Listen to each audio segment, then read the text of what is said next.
Washington clear, Southwest 8504. Southwest 8504. Mark, do you have our flight plan up, or do we need to have dispatchery file for it?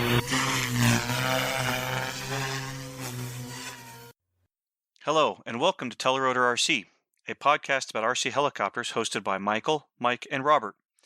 This is episode 3, titled IRCHA Board Interview. This is Robert Monty, and with me I have Michael, Shaggy Parker. What's up? Hey guys, And Mike, Grumpy Dipalo. I'm here. In this episode, we have an interview lined up for you with the IRCHA board members. This episode's a long one, so we're going to skip what we did since the last episode and go straight to the news and then the interview. Aww. So, heli news. Who wants to take the first item? Shaggy, I thought you had some things in you. I did? Yeah? Okay, well, I'm just gonna wing it here. Your winging is tired. Yeah. So, I am tired. So the first item up on there is there's upgrade parts released for the Compass XO500. They're available at Experience RC. And I was looking over the list of parts. I see some new rollers for the tail belt, some battery trays and such. And basically, it lists that most of this was done for increased durability. So it's all over at Experience RC.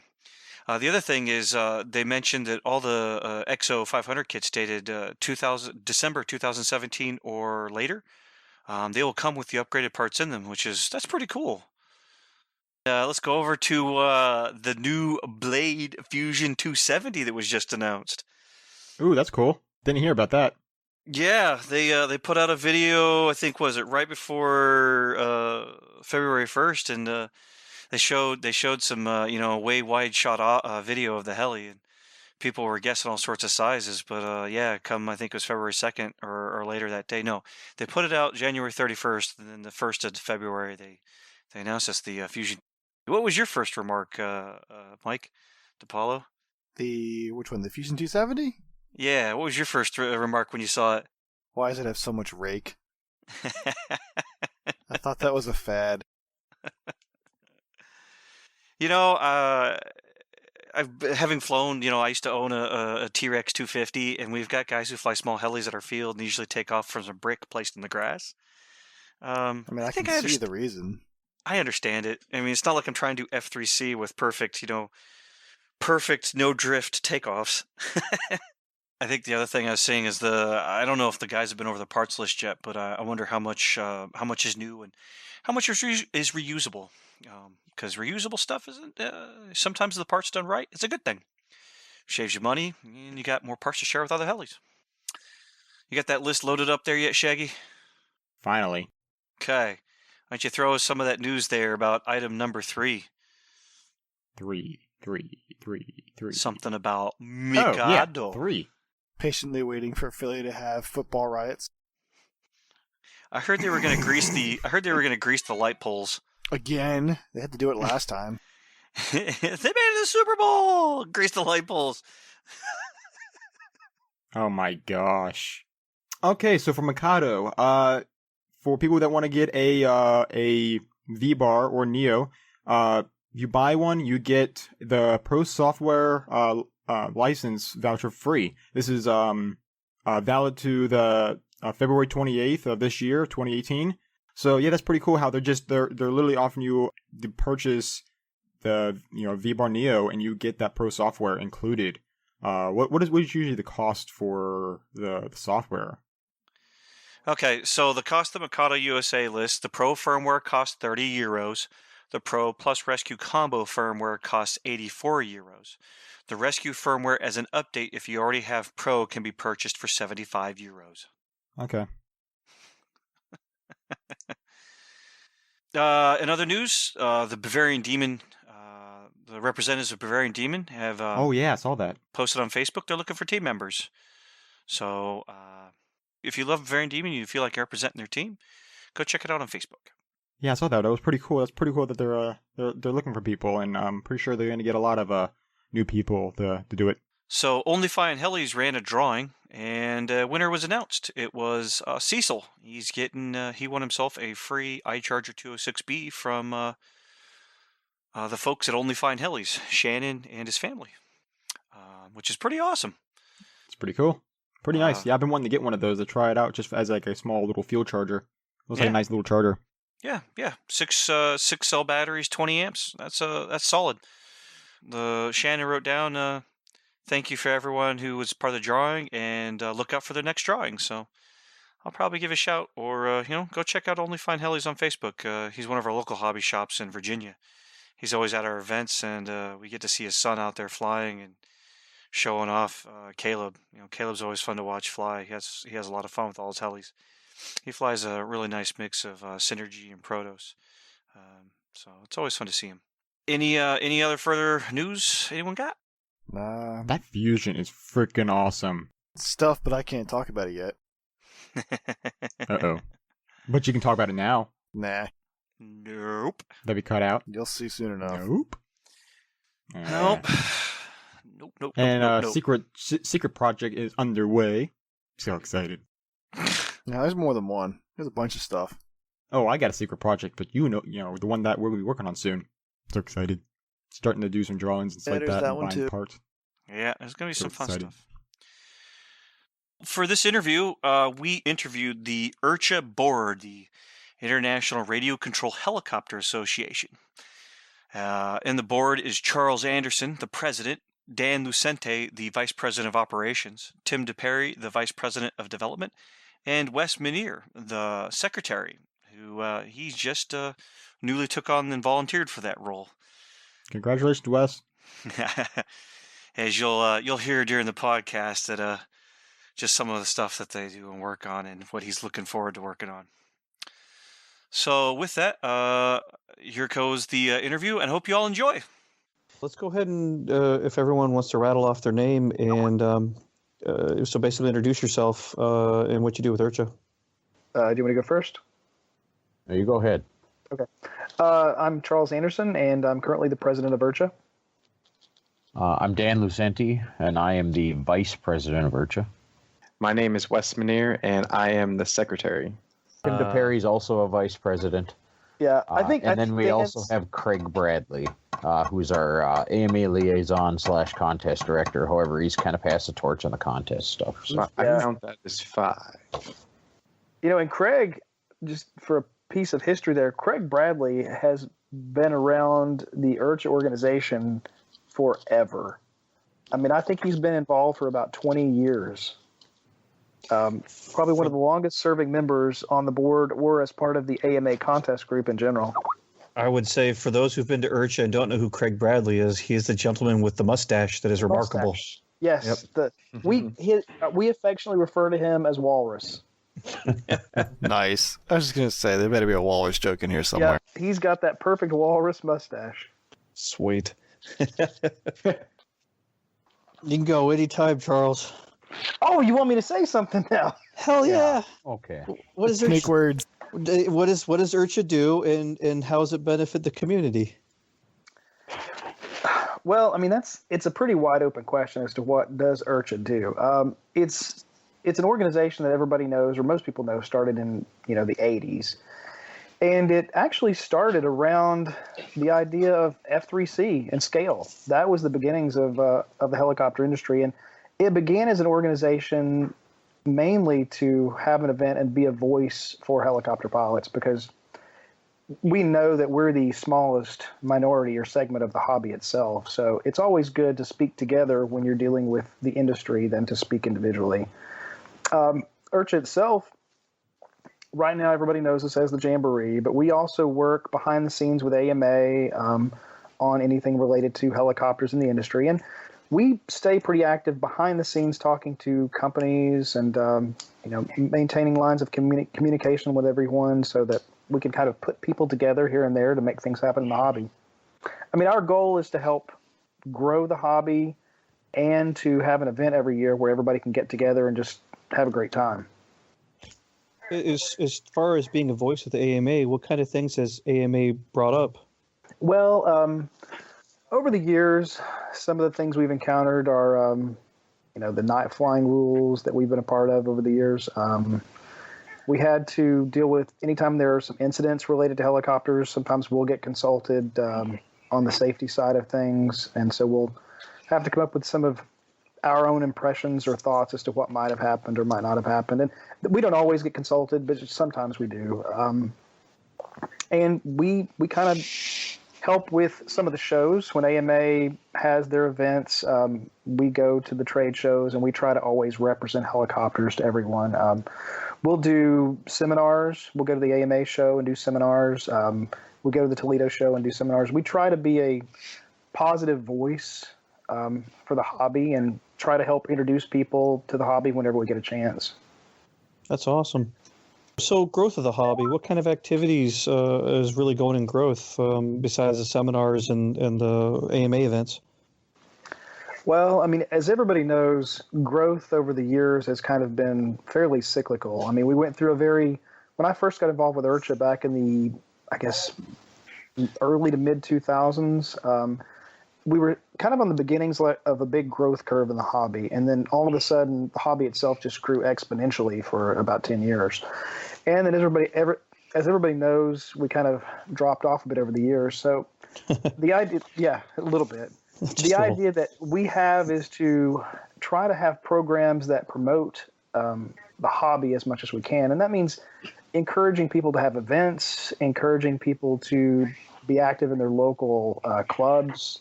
If there's any kind of events that your local club does, make sure as a helicopter pilot you go participate because you may introduce somebody new to the helicopter side of things.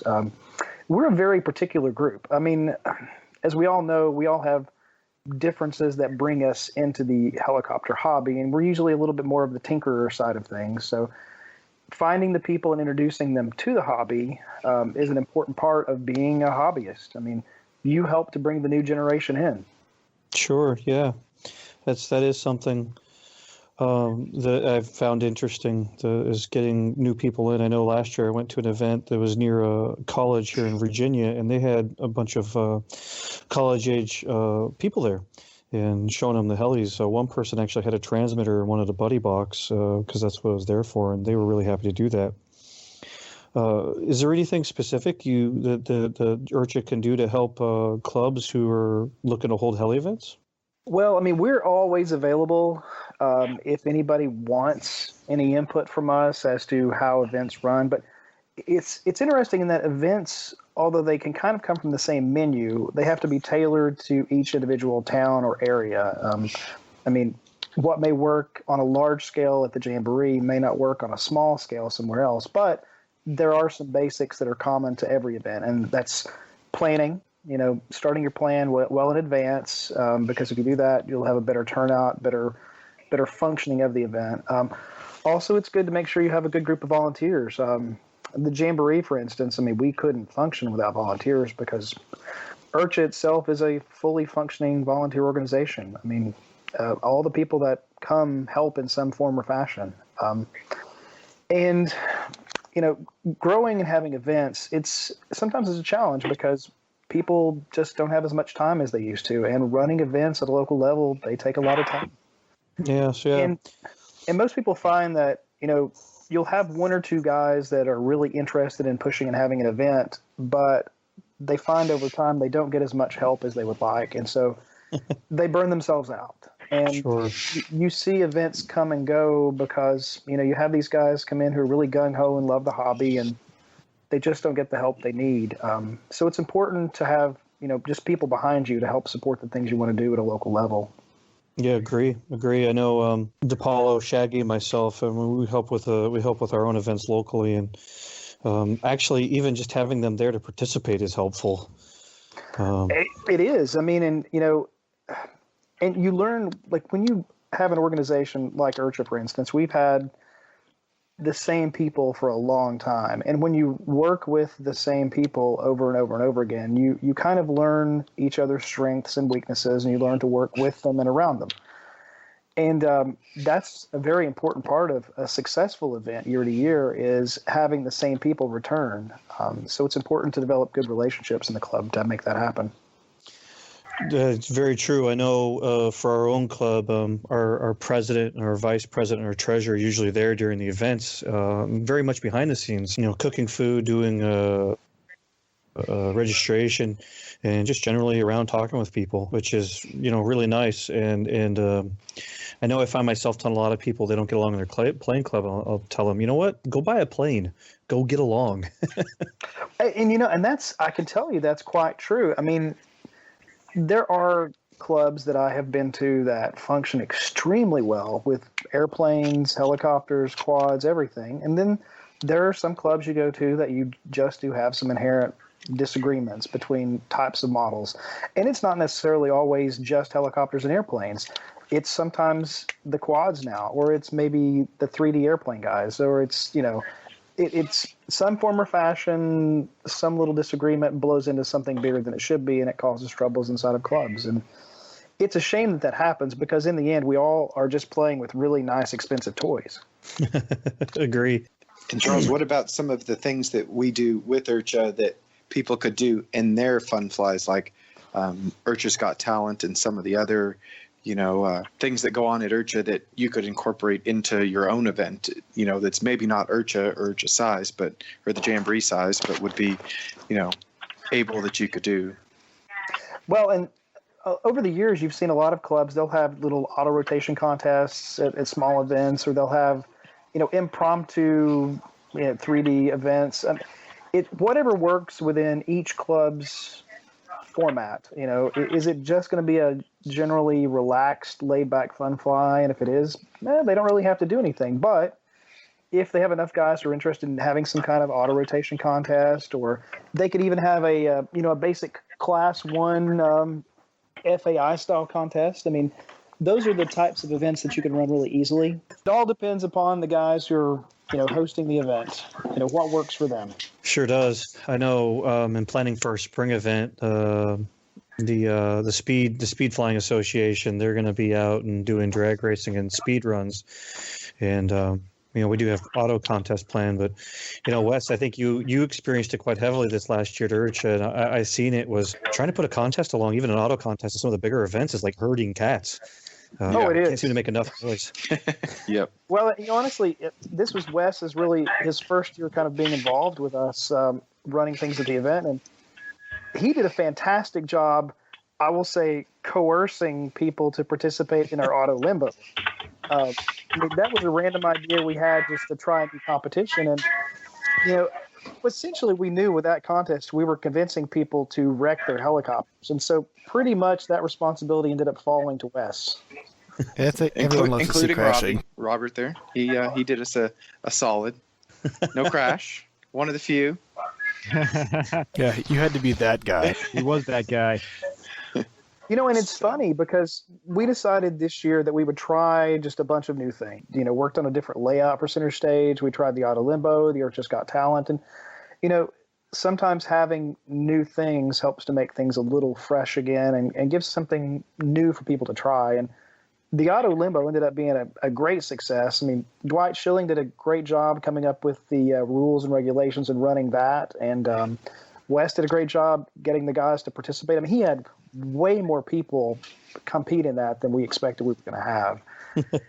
And then the IRCHA's Got Talent. I mean, that went extremely well for us. And we had no idea how that would turn out. That was an idea that was truly, Tim, what would you say, like 3 weeks before we were getting there? Yes, it was very short term. I mean, it was short notice, but it turned out extremely positive for the event. Yeah, and it worked out well because the idea was to give some of these just regular pilots who happen to have good skills a chance to be seen in front of a big crowd. And, maybe we could help them to find their way onto teams, where they were looking for new pilots. And it ended up working out well because there were some of the pilots that did get offers from teams. I mean, Reese Wyatt is now a factory team pilot for a line. Sure is. Yeah, he was awesome. Yeah, and when I remember seeing the video of the kid on Facebook, and I'm not a big Facebook person, but I watched the videos to see what was coming through, and I was just amazed. I mean, seeing that kid fly, I was like, this is incredible. And that's what we need in the hobby is we need some new, fresh things coming through to kind of excite people again. And so, we're always open to ideas. I mean, if somebody has an idea and they want to throw it out at us, we're happy to try new things. I mean, we don't always have the best ideas, but sometimes we have the only ideas, and so we go with what we have. Yeah, I will add on to that IRCHA's Got Talent thing. I actually, Rob told me about it a couple weeks before, before IRCHA and everything. And I was like, oh yeah, it's cool. And I was thinking about doing it, but then, time went by and forgot about it. And I think it was, what was it, Rob? Was it Wednesday or something like that? No. It was, or was it the day of? You just, you said, remember that IRCHA Got Talent thing I told you about? Like, yeah. I was like, well, you're in it. Like, wait, what? I was like, he signed me up for it. Like, are you serious? I didn't rehearse or anything, and literally picked my song as I'm walking to the flight line to start. Yeah, that sounds familiar. But it was actually one of the most fun I've ever had. In flying period, I've never flown in front of a crowd that large. I could always see myself possibly flying in center stage, but didn't think it would be that soon. So it was definitely a lot of fun. I enjoyed it, even though I crashed my E7. I loved it. And that was the idea behind it. Is we thought, for so many years, the way we set the event up with the sponsors and their center stage hours and things like that, it kind of locked down center stage, and so you didn't see a lot of regular guys, average Joes, trying to show what they had. And we thought, what can we do that will give us a chance to see some of those guys at center stage again? And so, I mean, it was great. We've had great response from it. So we definitely, that will be part of the next year's event. Yeah, the crowd really loved the fact that people that were not the named pilots actually had a chance to come up, and the crowd really embraced that whole thing. I think the synergy of the whole thing, no pun intended with synergy, but it all worked out really positive for everybody, the pilots and the crowd. They really got behind everybody. Sure did. Somewhere Matt Bodos felt in the force somebody say the word synergy, and he smiled just a little. But yeah, the other cool thing about the IRCHA's Got Talent is that, in my mind, one of the great talents that people have in our hobby, or some do, is the ability to choreograph flights to music. And I think over the last few years, that ability has kind of been lost a little bit. Not as many guys take the time to choreograph to music like they used to. And so if we're going to have a new generation of competitive pilots, we need pilots who can choreograph their flights to music. So we were hoping that the IRCHA's Got Talent would encourage new pilots to take the time to learn how to choreograph songs to music. I mean, because if you think about it, the last generation of pilots that really did that was the Kyle Stacey's, the Bobby Watts, the Nick Maxwell's, and we don't have a whole new young generation that have learned how to choreograph to music now. And so we want to encourage that, because that's a great part of our hobby, is seeing these guys put on these great flights, but to music. Sure. Yeah, I know. I mean, I'm old generation at this point, but trying to choreograph to music it's a challenge. It is a very big challenge. At 3 a.m, I cannot even imagine how difficult that would be. I mean, that was fun. Yeah, rooming with Grumpy when he's trying to find music and do maneuvers is he's called Grumpy for a reason. Yeah, that was enjoyable. Who's Grumpy? Just so I know who it is. Dipalo. You know who it is, baby. Okay. I remember getting him in the judging seat to go judge Class 1. He was so excited. I did it, though. I did it. Well, and that leads us over to the F3N, too. I mean, since the U.S. competes now on the world stage at F3N, that's a big part of that competitive level, is being able to choreograph to music, because that's a big part of your score. So if the U.S. is going to field teams for that, then we also need pilots who are good at choreographing just for the sake of F3N.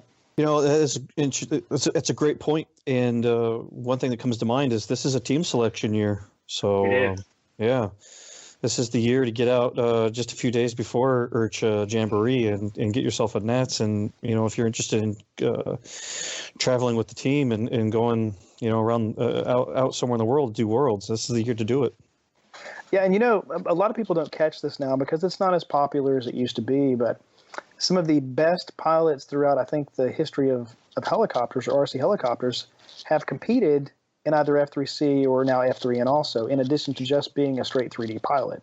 Because the precision maneuvers that you have to practice and rehearse in F3C or F3N usually make people a much better 3D pilot.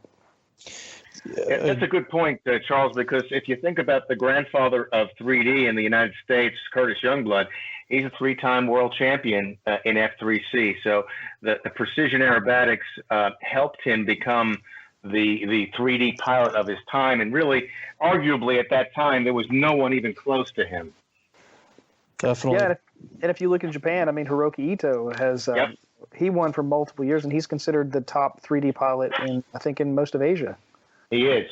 Most of these pilots that are champions, either F3C and F3N, have a wide variety of ability as far as precision aerobatics and not just throwing a helicopter, what's referred to as smackdown. It's really put a show on as far as precision ability to reproduce a maneuver over and over again. That comes with a whole different level of practice and dedication. Agree. I know one of the interesting things I've seen, Tim, is a lot of our best pilots here in the U.S. Their fathers have done competition when they were flying helis.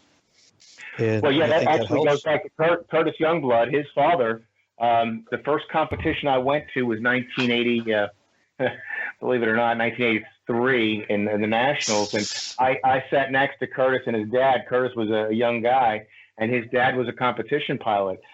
He and Scott Gray and Daniel Hyatt, they all have a father-son, including the current world champion, Ennio Graber. His father was a world champion, not a world champion, but a European champion in F3C. So there is this tendency for father-sons the sons typically do better than the fathers did. Maybe not to the pleasure sometimes. Maybe not. A little bit of the glory.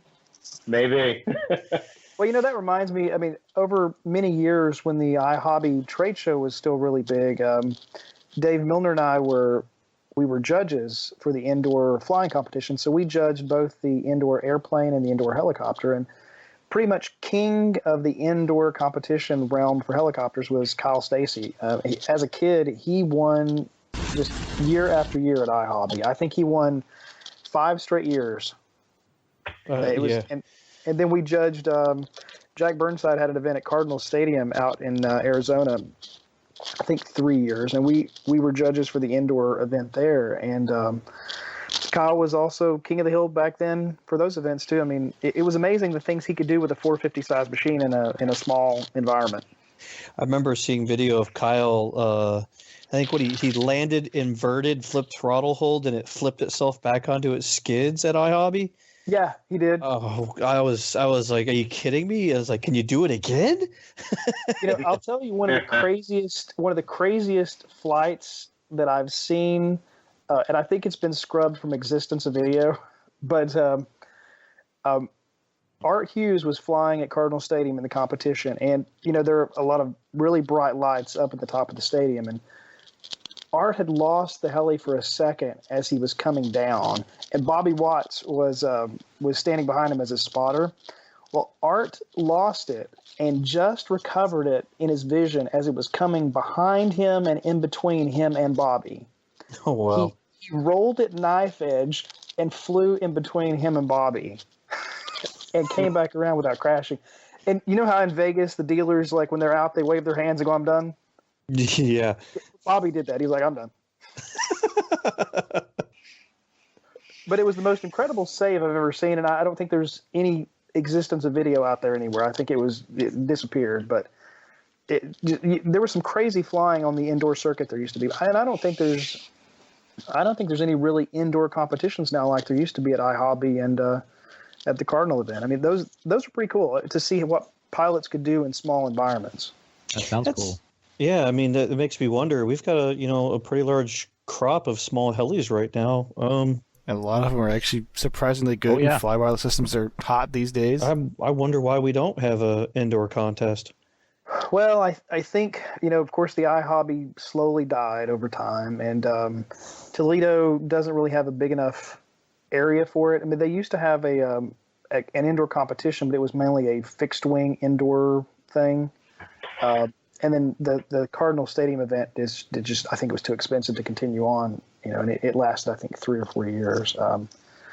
But trade shows in general, indoor trade shows are difficult. The costs are extremely high for companies to go to, and that's why the whole theme of something like IRCHA, where it's a combination of a trade show and a fun fly, lets pilots both come fly and visit the companies from all over the world that they wouldn't ordinarily get to see. So I think that the AMA Expo out on the West Coast is moving their facility for next year, aren't they? They are, To a yeah. different, They're moving it to the Pomona venue. Fairgrounds because they want to have an outdoor component now. So they're going to have outdoor flying next year, and that's a big part of the hobby. I mean, if you just see these things sitting on the ground, well, they're not as impressive as they are when they're actually out in the air doing something. So, we're a touch and feel kind of hobby. I mean, you actually want to have somebody with their hands on a transmitter and seeing what something does. I look forward to seeing Pomona next year. I'm kind of saddened, though. I mean, where am I going to get video of Ben Stork landing on a wall? Well, that's true. But, who knows what Ben and the other guys will be able to do outside of the Pomona Fairgrounds. I mean, I've never been to the place where they're going to move it to, so I don't know what it might be like. I've heard it's got a lot of potential because they're planning, I think, on having a car area, boats, airplane, helicopters, all kinds of stuff outdoors. I mean, they're going to try to turn it into a fully encompassing event for the hobby. Yeah. Because it already came up, Monty was joking about me trying to sneak a 180 in a foam plane into AMA Expo East. Well, I think they did let Alan this year flew was it a 550? Yeah, it was a 550. That's pretty Ooh, big. wow. Yeah. Well, I they'll think have no problem with my fireball. I think the staff figured, we're not coming back here anyway. What's the worst that can happen? But I think, last year when we were at the AMA East show, remember just when they spooled up the Diablo 700, just people came around just to watch it hover. Yeah. Yep. I mean, just the sound of something in a room like that, the echo is incredible, and people go, I got to see that. I went to the New York Auto Show at the Javits Center, and I remember I was down on the lower level, and they had a full-size Nissan truck packed full of speakers, and there was like 10 people down on the whole floor, and he lit that stereo up, and all of a sudden they had 100 people there. Just the noise drew them in. Yeah. Yeah. Light. Well, and going back to talking about what could you do at events to attract more people, I mean, maybe like what we did at Expo East last year, if you could set up something to buddy box general public as they come in for an event, giving somebody just a minute or two on a transmitter just to let them get a feel for it, I think is a great idea. Because anytime we've done that at a trade show, we've always had really good response from people who are interested in trying their hand at it. So, sure that's does. been successful. Yeah, I when I went to that show near the college, I have an extra transmitter now, and I went and found the CD and a few of the friends and said, tell anyone here, I'm happy to buddy box. Come on out, come on over. I think of about 20 people. 2 of them took the opportunity, and they both had a blast. Yeah. I mean, some people are afraid of doing it. They're afraid they're going to crash it. But once you reassure them, I can probably take care of it. We're no worries here. They're willing to try it. Yeah, I tell many of them many times, it's my helicopter, my gear, it's my problem. And that's the gentleman's rule in the hobby. If you offer, then it's on you. But if somebody asks, it's on them. Yeah, Exactly. the one guy took the opportunity. He actually had a Futaba 8FG. He flies mode 1. He was there at school from I think China, and Good. Mode 1. well, the fun thing is a lot of people would ask, is like, that's possible. Like, channel is a channel. It doesn't matter if it's mode 1 or mode 2 or mode 4.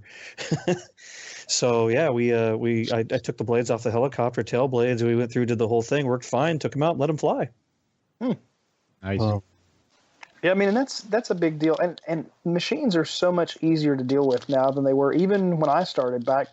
I mean, I started right before flybarless was ever even thought about. I mean, a Raptor 50 was my first machine I ever owned, or actually Raptor 30. I had a Raptor 30, and so it was back then it was 401 gyros and Futaba 9C radios. That was pretty much what everybody had, and Wow. Now teaching somebody to fly is so much easier with a flybarless machine. I mean, you can make the machine as stable as you need to for somebody who's beginning. Agreed. And the Raptor days were even pretty stable. I started with Nexus 30 and a mechanical gyro, and that was a lot less It's gotta friendly. spin up Yeah, first. you have to let it sit on the bench because it wasn't hitting hold or anything. So you'd let it sit there and spool up, and you'd listen to it. And once it got spooled up, now you could like go try and fly it. But Wow. You know, after I had flown for a while, and I kind of became the guy who helped everybody at our club who wanted to try helicopters. Somebody brought I think it was a Nexus. It had that funky start thing on top of it. Was that a yeah, Nexus? the cone. Yes. Okay, yeah, the cone. Yeah, let's go. You know how in your head, like you see things play out in your head as to what you'd really like to do? Yeah. I saw myself with a bat beating that helicopter. Yeah. You should see some of the crazy crap that's in Bob Harris's garage. Then you'd have an aneurysm. Yeah. Oh, really? When you had to, it used to be so much He's worse got than one that. in there. He's got one in there that not only do you have to start it with a fan belt like an old school Yes. airplane, right? That's what that V block on your Dynatron's for. Yeah. It's for the Yeah. it's for the ghetto fan belt to start your heli, and then the tail rotor. There's 3 pulleys along the boom that go back to the tail rotor with different belts, Whoa. and that was state of the art at the time. It used to be when you hit throttle hold, you could watch the tail blades stop, and if you wanted to turn the helicopter, like yaw it to the left, you would put in left aileron, and that's why we had the tail fins that weren't CNC'd out, was because you were using that tail fin to keep your auto going straight. You know, I was always wondering prior about that. to. That makes sense now. Yeah. Well, you know, I got my first electric heli. The first one I ever had was the original first Joker that was ever released. But then I had a Logo 10, and it was an undriven tail. Wow. I was going to say, it's just amazing how far the hobby has come along. And it's funny because it kind of poked along technologically, and then all of a sudden, once the first step happened, then it just accelerated. I mean, we went from the original – I remember seeing the original V-bar fly – the one with pitot tubes. Do you guys remember any of those? You know I what? don't remember any pitot tubes. Yeah, the very first one ever. It was like $1,000, and it had pitot tubes. Jeez. And programming it was a nightmare. I mean, you needed an advanced degree in theoretical calculus to program it. And you know, I looked at it back then, and I thought, there's no way this is ever going to catch on. And you know, but Ralph with Mikado, he just stuck to it, and they kept evolving, and then all of a sudden, with the silver, I think what was the first really commercial V-bar that was available for everybody to use? Was it Blue Line? No, the There blue was line. one before that. Yes, It was a black. It was It originally was just the a black black line. cake. Yeah, it was the they black. call it the black line, but it was just the V-bar then. Yeah, The white and then label on it, right? Yeah, right. Yeah, that's right. The white label. I mean, they finally hit a price point where people could afford, and once they did that, all of a sudden, it just flybarless started to slowly creep up and take over. Same thing with electrics. I mean, when I first flew electrics, my Joker flew on 32 nickel metals and NiCads. I mean, I literally had 700 pounds. 6 pounds of batteries to fly. I lived out in Phoenix when Tim Scannard sent Kraus the first what was it, the Ion. Fury Ion? Yeah. And it had these lithium ion batteries, and I think they were ion. I don't believe they were polymer. And he was charging them with a power supply, just putting in a constant amperage. It wasn't even like a charger to supply them. You just plugged it into the power supply, and you could adjust the amperage on the power supply and the volts. And it was pretty close to fire every time. I think we charged the batteries. Those were those A123 batteries people were taking out of power tools. Yep. Yeah, this was a little before that, I think, but they were like 6S 2P or something like that. No, back that when was you would run. That was the A123s. Yeah, Dan's right. Oh, it was. Okay. Yeah, there was a kid that had a Raptor, and he stuck this brick of A123s in the fan. Oh wow. Yes. You know, I think I flew one of the first years I ever went to the Nats. I think it was one of the first electrics, but I flew an Ion X2 on 10S2P. And back then, all the real competitor pilots, thought it was kind of a joke that you wouldn't even make it through a whole flight on electric. And of course, now everybody that competes flies nothing but electric. And it happened the same way with batteries. Once the price point hit a certain level, all of a sudden, electric took over. Yeah. That's not to say there's always going to be Nitro, because there's a group of guys that will just absolutely love Nitro no matter what. But, now I would say the market is probably a little skewed toward more electric now than it is nitro. Probably, maybe. What would you think, Tim? 60% Oh, I agree. electric. The general market is probably 60. Well, I would think it's even better than 60. More, yeah. Worldwide, it's going to be probably 70-30 for electric versus nitro, I think. Well, I would agree with you guys. I would say that the big push is just how many small helis now that aren't even nitro size that really push it for electric. Yeah. It's funny now to see somebody take an electric kit and convert it to nitro gas. Yeah. I'm like, it's funny because in the early days, that's what we did to all the nitros. I mean, I had one of the early T-Rex 700 nitros, the first one with a flybar, and we were converting those to electric. And there was a conversion kit that somebody made aftermarket back then for those. And it's funny just to see now we're on the other side where people make conversion kits for nitro or gas for electric models. My nitro back, man. Yeah. Wow. Want a 180 nitro with a 0.049 engine in it. Oh, and those things are loud. Yeah, I want to make one. That'd be awesome. I've got an engine. Dude, I remember seeing a video from some German guy that did that, with like a little T-Rex 300 size thing, and he stuck like a little TD Cox 50 in it. Yeah. That thing was awesome. No. But God help your ears. Oh, yeah. Well, what was the... there was a model that was being sold as a little tiny nitro kit not too long ago. What size? Up in Ohio, they made it. I forgot. Yeah, it was up in Ohio that was selling it. Isn't it? Yeah. Well, Buddy RC sells a 480 nitro. I guess the same thing as the. Yeah, I remember seeing that one. It's like Dipalo. Gart makes it or something. It's the Buddy RC one. Yeah, that's the one. Yeah, like Gart or something. It's like a Global Eagle. I think that's what it's called. Guys have said it's not actually like super terrible, but it is kind of low on power. Did you call it a glow weevil? Global Eagle. Oh. What is a glow weevil? It does kind of burrow into your ears when it's running, but... Yeah, let's go with that. There's the new challenge. Someone named their model the Glow Weevil. Yes. The glow weevil. I'll do it. Well, yeah, Mike. When we finish it, we'll call it that. Well, no, it's already got a name, so we'll think of something else. Yeah. What do you guys think about the swing back towards some of the more old school style of flying? I mean, it seems like over the last few years we've had kind of a drop off of the crazy smack to more regular big sky stuff again. I mean, it seems like we're seeing that more and more over the last couple of years. I would tend to agree. I think it has a lot to do with just where the money's at in the economy and who's able to afford and play. It's just, I don't think there's just so much more money out there. So you see a lot of older guys who, big sky is within their capabilities. Well, I think not just monetary capabilities, but I think a lot of people like to fly that way. I mean, we see, like when you go to events, you see the same people over and over and over again at events, but there are so many more, club level pilots who don't travel to a lot of events. And I think, those guys prefer that style of flying. They prefer big open, big sky flying. I'm sorry. No, go ahead. Oh, I was saying in my eyes, I've always preferred like the big air 3D.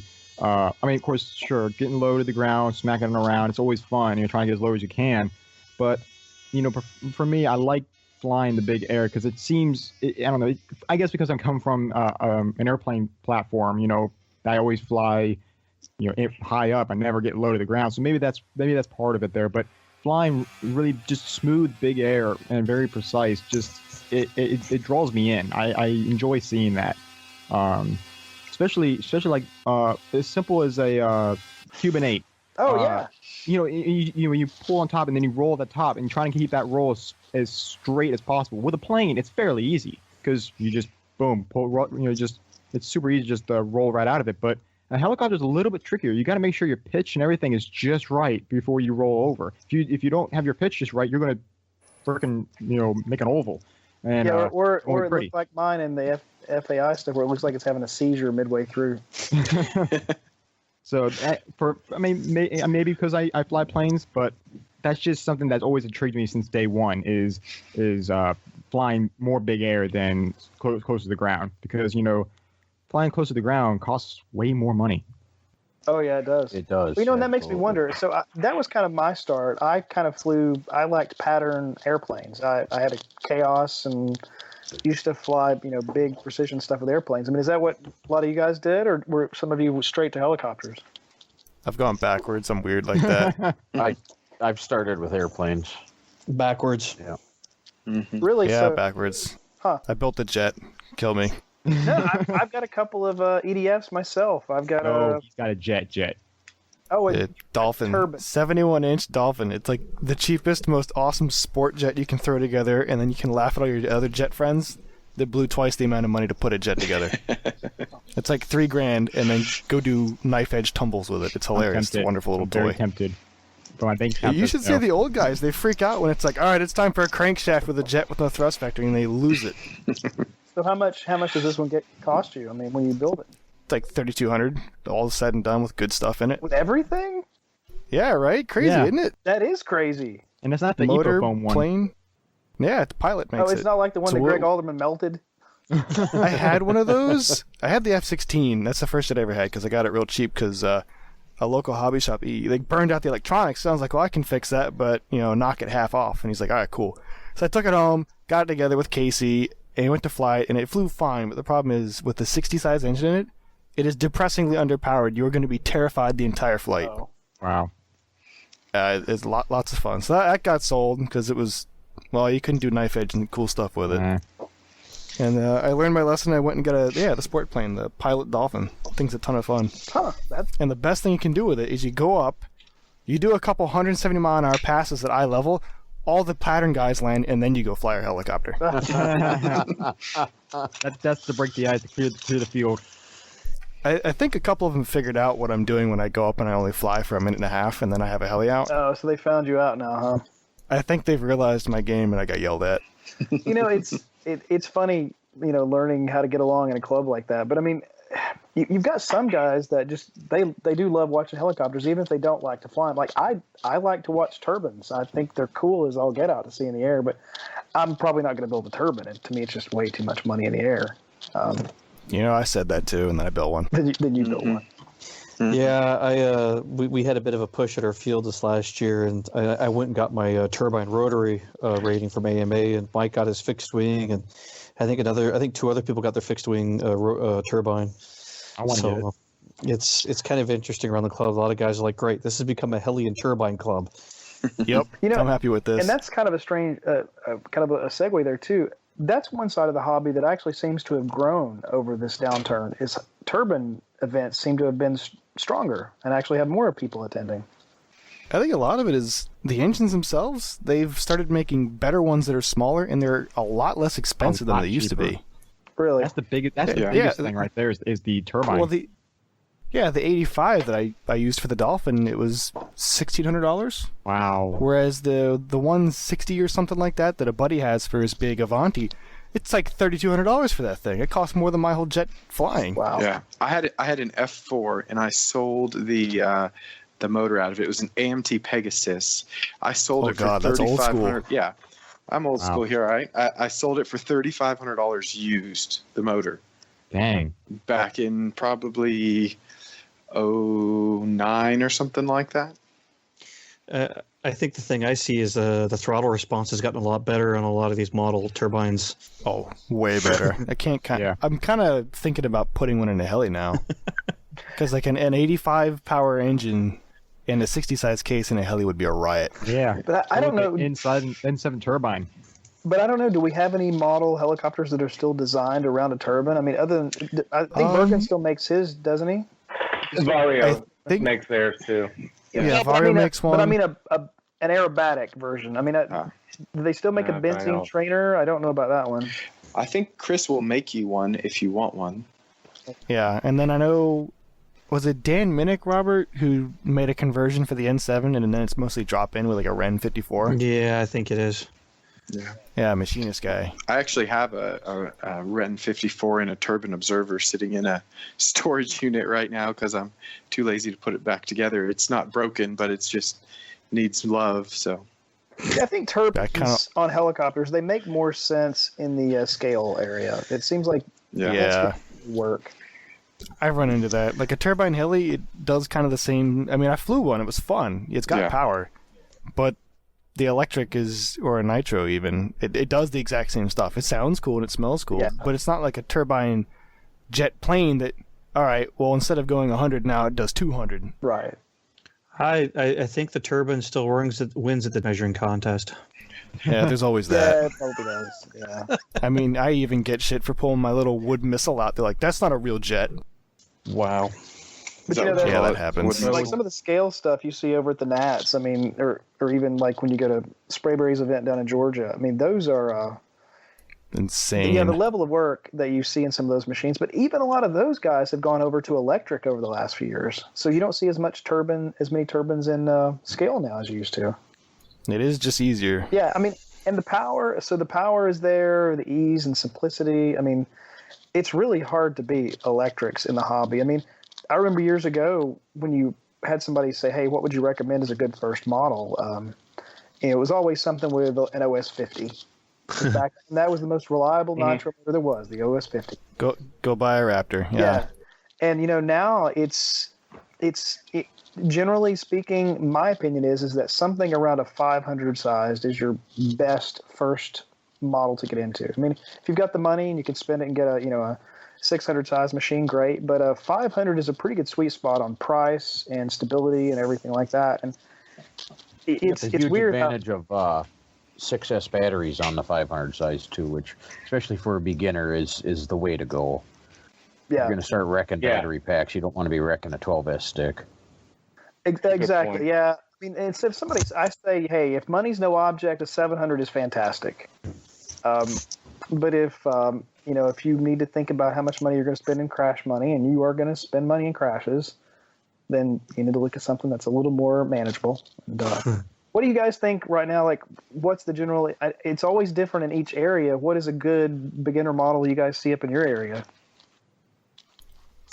I've kind of swung guys towards around like a 500 size, or I've told them if they don't want to go big heli, it's like go get something like an X3 where you can put 360s on it, and it flies surprisingly good. But there's a little asterisk on there. Can you see it?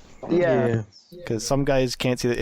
If you can see that heli, it's wonderful. And then if you crash it, that is the only heli. If I smash into the dirt, I laugh at it because I know it only cost me like $20 maybe. I've heard that from a lot of guys that the X3 is a super it's cheap bomb-proof. crash. And then if you break something, it's like, oh, that cost me a grand total of like $10.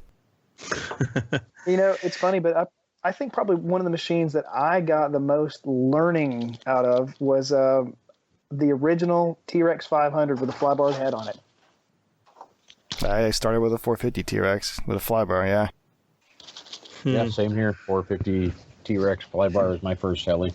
And the fun part with the whole flybar on 450 is you can either pick stable and not nerve-wracking, or cracked out mosquito and pray you actually make a full 3-minute flight. Yeah. The 450 damn near made me quit this hobby. It wasn't. Yeah, Robert hates 450s. It wasn't until I flew a friend's X50, the Thunder Tiger Titan X50. I flew one of those, and then I bought a T-Rex 550 electric flybar.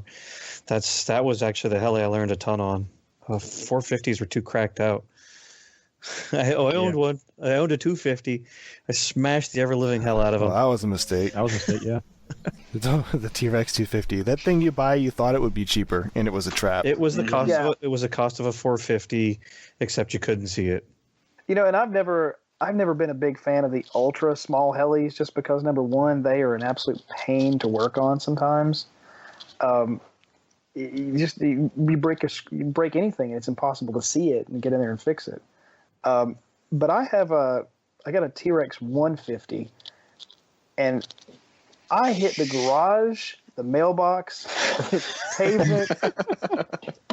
That sounds like. I crashed that thing over 7 times before it finally broke something enough that it wouldn't fly anymore. That was in the first flight, right? No. Oh, okay, because I was going to say, you can crash them 7 times easily. No, yeah. But, I mean, well, I'm not counting the times in the grass. I'm just counting the times I hit something hard. Oh, okay. But what finally messed it up was I didn't break anything. Literally nothing broke. The servos would, they would pop out from their little place, and you just pop them right back in. I finally hit it so hard on the pavement that it pulled one of the tiny little motor wires out of the tail. That was it. Wow. And I was like, how is this thing withstanding what I'm doing to it? I literally beat the crap out of it.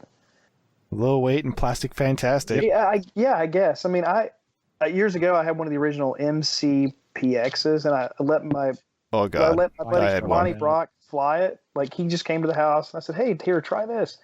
He picks it up, and the first thing he did was fly it straight into my garage. It hit the door of my garage and just bam, broke it. I'm like, that was the first flight. How did you do that? Magic. No Skill. I got a first run MCPX, and I ran into an item that Horizon actually fixed, and that was the blade grip popped off in flight. It didn't pop off; it flew off. Oh, you had one of those? I did. I had one. Actually, no, I put B grips on it real quick. I think I only had mine for like a week. Yeah. And then before the recall. Yeah, I got mine before the recall came out, and then it already lost its grip by the time the recall came out. But Horizon still supported it. You know, in the hobby industry in general, I think Horizon is probably known as being one of the absolute best for customer service. And for starting as well. That's where I started from. Yeah, I wish Horizon still had their Pro Line stuff. They had some growing pains at the beginning, but I think it was good stuff. It probably would have made it if they would have kept it a little longer. I agree. Just the demand wasn't there at the time. And they were fighting the whole blade helis suck mantra. Well, there was a lot of that stigma. Because of their past, that's about it. Yeah, I think that's what happened to them. I mean, you know, if you build a product that's an entry-level price point, it's not going to be a top-shelf item. It's meant to be affordable to crash over and over again. And I think, you know, they had customers that transition from the smallest coaxes to the next level. And I think they were counting on those pilots continuing to transition even to their big Pro Line. That's what a lot of it was. Yeah, the problem was those people had transitioned to something else, not to the Pro Line. Yep. And I'm with you, though. I think the Pro Line was a great line of helicopters. It was just fighting that original concept of a small blade heli. There was a lot of stigma, and I think, if I remember right, there were like 2 recalls that kind of hurt the image, and people kind of moved on at that point. And I'll say, they are durable. We got a buddy, one of those crazy guys at RCHO, where I may have instigated something where I was like, I want to see round 2 of 450 combat. I got a free set of blades here. I went to a trailer, I come back, and they tell me, well, the 450s don't work, we're going to do it with 550s. I'm like, okay. Sure, I'm just not going to be involved with this. But it was a Blade 550 and a Goblin 550, and the Blade cut the Goblin in half and only bent the tail boom and blades, and I was shocked, considering the Blade was the one that actually attacked the other helicopter and how durable it was. It was like, wow. Survived. The Blade beat I was like, these helis were built pretty tough. And the guy in question who owns the heli, he smashes it regularly, and it never really gets beat up that badly. So it's kind of a bummer that the whole line died. They released quite a few products pretty close together, didn't they, also? Yeah. Well, but if you think about our hobby in general, how many companies don't release a lot of things in a speedy manner? I mean, occasionally we'll get, somebody will ask us from a company, hey, what do you think about what we're releasing next? And my opinion is, it's fantastic, but how many are you going to release that quick? Because eventually you're going to run out of something to release. Yeah, you start cannibalizing your prior sales. Yeah. That happens. But I think the idea is they want to continually ride the wave of popularity, and and that's why you see in the hobby, typically a company lasts for a X period of time as the top dog. When I came into the hobby, the top dog was miniature aircraft. Yep. And then Thunder Tiger came along. Yep, and then a line happened. And then Goblin, I think, was the next big one. Yep. And it's just been a hop and a skip. Every so many years you see a wave come through, and it's interesting to watch the waves as they come and go, and the types of models that are popular. I mean, probably Goblin was one of the more interesting designs in the last few years, and I think that's what grabbed the market at the time for them. Real different looking, real flashy looking, yeah. Yep, and it seems like now you see, Goblin has been super popular for a long time, but in the last year or so, you've actually started to see more regular pod and boom machine sales happen again. Yeah, like really down south, it's all goblins. And I think he's East Coast. I think Matt's got a good following in the south for Synergy, and I think he's also got a really good following. Isn't it up north somewhere? Oh, in Minnesota, they're all over the place. Yeah. Yeah, like the Oh God, yeah. the Southern Minnesota, the IRCHA group, Rotary Ring Out, Pitch Fest, those events, they're just filled with synergies. Really? Wow. Oh yeah. You know, a lot of the team is actually over there. And I'm not. Yeah. I didn't mean to make that sound like a bad thing. I think Synergy is a good product. Oh no, those Minnesota guys are nuts. so They are. one of the interesting things is what we don't see much, but now with the new podcast started is looking at the metrics of where people are at who are listening. And I've been very surprised to see where the people are at. So they actually show within the world and within the world and break it down state by state here in the U.S. Because you guys would be, I was surprised by what I saw and not surprised by a little bit of it. So I don't think we can leave a line out either. You know, they seem hot on the West Coast. And I think probably if you were looking at worldwide levels, I would say Align may still be the number one worldwide. And Goblin is probably somewhere in that mix with them. But you got to figure Align's been around for a very long time. So not only are they selling new models, they're still selling tons of parts for the models that are still on the market. I actually bought a manual mill power feed control from them the other week. No, so they're not going anywhere. It's amazing to see. I mean, and I got to see firsthand by going to the Align Funfly this year exactly how big of an organization that really is. And it's funny, we here in the States, we don't really get a good idea of some of these companies. I mean, most companies in the hobby are small. They're not really huge operations. They don't have hundreds of people that work for them. And then occasionally you run across a company that's, much bigger than you expect, or you find one that's much smaller than you thought it was. It's interesting to see the big diversity that we have of companies. I mean, probably one of the smallest companies in the hobby, I would think, is Minicopter or Henslide. I mean, I think at Minicopter, there's 2 people that do the machining. So it's... Yeah, and like Matt's operation, we don't really own any big machines or anything. It's just a little machine shop that we always go to for everything. And I think at this point, last time I looked into it, I think Matt, it's like 80% of their business or something like that. Well, I'm sorry, I lost you on that one. Oh, just the fact that like a lot of people might look at Synergy and think, oh, big company, real huge. It's like, it's basically just Matt. Yeah, I think Matt. And like 2 or 3 other people that help with designs. And then everything just goes to a machine shop that we've been using for a long time. And I think Matt is actually like 70 or so % of that shop's business. Wow. Like it's not a big shop. Yeah, well, but if you count all the people that are doing the work, machining and things for him, I mean, I think literally if you go to Minicopter over in Germany, I think Gerd and like 1 or 2 other people are doing most of the cutting and machining. I mean, it's really small. So it's like 3 guys doing all of it. Yeah, there's like 3 or 4 guys doing all the work. And I think the same thing for Henslide, for TDR stuff. I think it's another, 2, 3, 4 man operation. It's a very small company. And that's why they don't sell in the volume. I mean, they're not volume manufacturers. I mean, if they probably sell 1,000 kits a year, that's probably an extreme number for them. Whereas, Matt and a lot of the other companies, they need to sell, a few thousand kits a year. Another small one is it's kind of new still, but it's the Takumi. Oh yeah, that didn't that start in Canada? Wasn't that? He's in Canada. Yeah. Okay.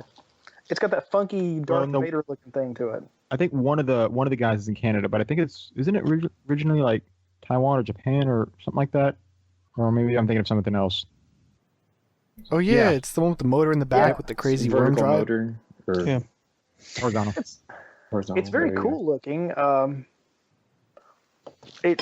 That's the great thing about the hobby is there is so much diversity. You can take one machine that is just absolutely ugly to one guy, and to another guy, it is the prettiest machine he's ever seen.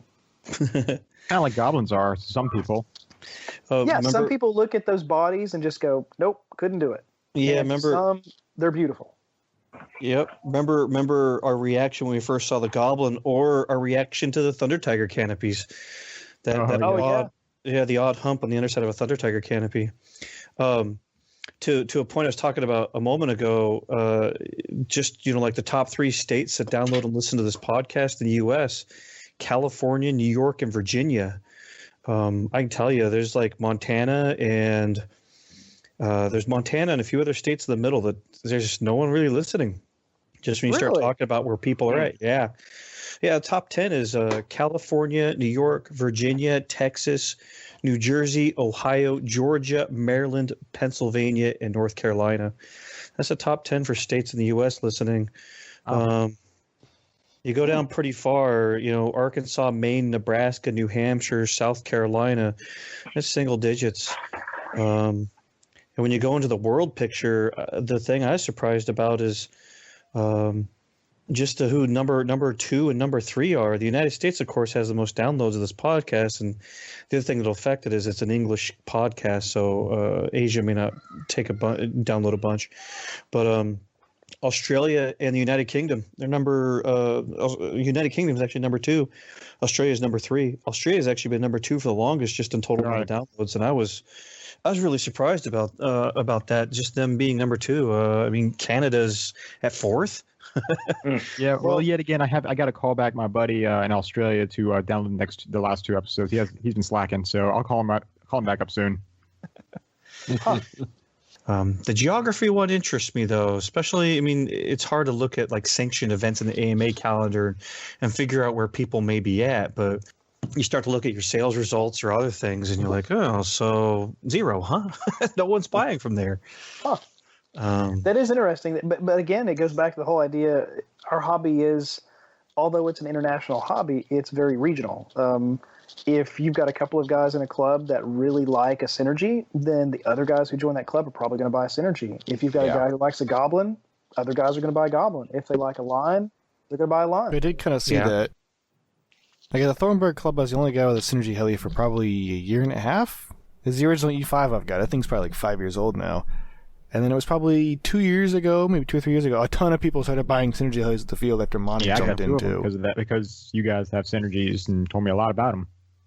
But if y'all ever noticed that even if somebody is very dedicated to one brand, there's always typically one machine they keep from some other brand. It might be a blade, it might be in a line.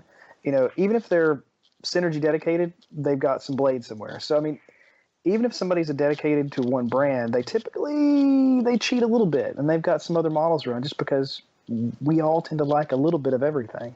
Yeah. Yeah, it's like Matt doesn't make a comically strong bomb-proof 450, so I've got an X3 around. That makes sense. For the longest time, if you looked at anybody's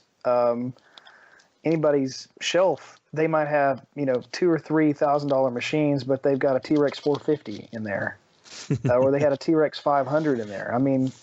I would, I've had a smidgen of machines all over the years, and it's kind of funny. I have a hard time letting go of machines. I don't know what you guys feel, but it's like I hate just getting rid of them for no money, and so they'll just sit on the shelf sometimes. I'm the same way. What's the oldest machine you've still got around? My Bergen Observer. You've got an Observer? Oh. I don't know. Probably my Blade 300X. As sad as that sounds. That's not. I've got an original. About 5 years old. I've got a first generation Logo 500 3D. That was originally flybarred that I converted to flybarless. You should bring that out, Charles. That was my first machine I ever turned into a flybarless helicopter. You should bring it. Actually, my oldest is a T-Rex 600 Nitro with the 2009 LE edition converted to flybarless. Oh, wow. That's also my second helicopter and by far my favorite. Love flying that thing. It's kind of funny. You find certain things about certain models that you really like, and you can't let go of them for one reason or another. Sadly, I'm completely opposite end of the spectrum. If I'm not using it, I get rid of it. The oldest helicopter I have is actually 2 years. No, it's going on 2.5 years now. That's probably honestly the better way. The rest of us are heli hoarders.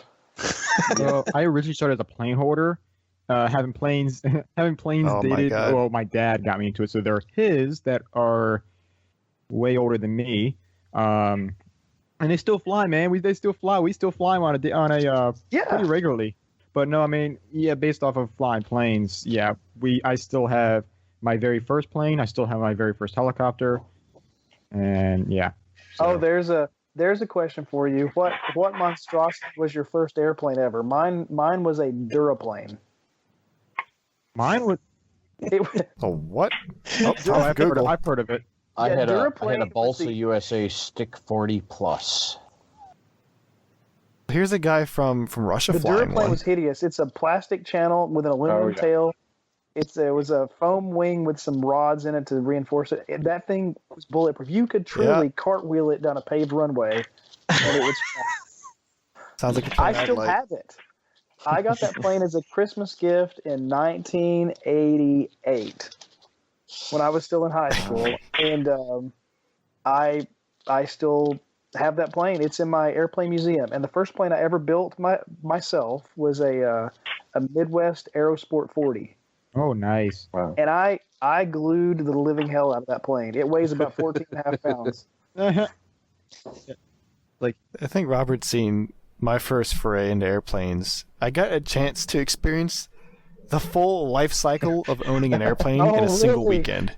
Namely, yeah, like I was like, it's all the guys that got me into jets, you know, because they're like, oh, you fly helis really well, so try out a 3D plane with us, because it was the weekend before that I had taken a buddy's, it was like a 50cc Yak or something. I started doing inverted knife edge hurricanes with it, and it terrified him. And it's at that moment I realized, hey, 3D planes can be pretty fun too. People Mike, around me are screaming and running. Your explanation there forgets a whole freaking year, man. A whole freaking year. We're you talking go about back foam to your planes, right? 48-inch monstrosity that wouldn't roll down a runway. It had to have tires, and you should have been hand launching it. Yeah. There's plenty of people out there who don't count their first time with a lot of things, but sorry, it exists. Oh yeah, once upon a time, 3D Hobby Shop made a horrible idea called their full fuse foam planes, where they tried to wrap EPP foam around a wood core, and they were awful. Like the ailerons would flatten out in high-speed flight, and they generally were just a terrible idea. Yeah, they disappeared quick. So that's basically why I swore off airplanes for a while until I went and bought this 71-inch wood thing from a local club member. And all he ever did was like sport fly. So I was like, cool, right? I'll get this thing for $200 with a barely used motor. Took it out. It was set up properly for the most part. And me being an airplane noob didn't really know how much I should idle the motor down to actually be able to land the thing properly. So I went around like 4 times until I was like, you know what? I know what I do when something's wrong in a helicopter. I hit throttle hold and everything works out. And it turns out with an airplane, if you do that and there's some wind, you stop really fast. Yeah. And then you do a nosedive and tear all the landing gear out of your airplane. So I was up till... Yeah, so Justin, the other airplane guy who got me into jets, he's like, that's fixable, man. You're about to experience the full life cycle of airplane ownership. So we went to Michael's and then the local Hobby Time for some stick-on monocoat, and I was up till like 5 in the morning putting this thing back together in Clubhouse and flew it again the next morning. There's one sentence you will never hear a helicopter person say, that I went to Michael's to get some parts to fix my helicopter. Yeah. Right? The thing that blew my mind, I looked at the receipt. Next to the crepe mache and the tack glue. That blew my mind. I was like, no wonder old guys love airplanes. I just tore a large structure of my plane out and I fixed it for $12. We had a guy at our club. He could fly anything with packing tape.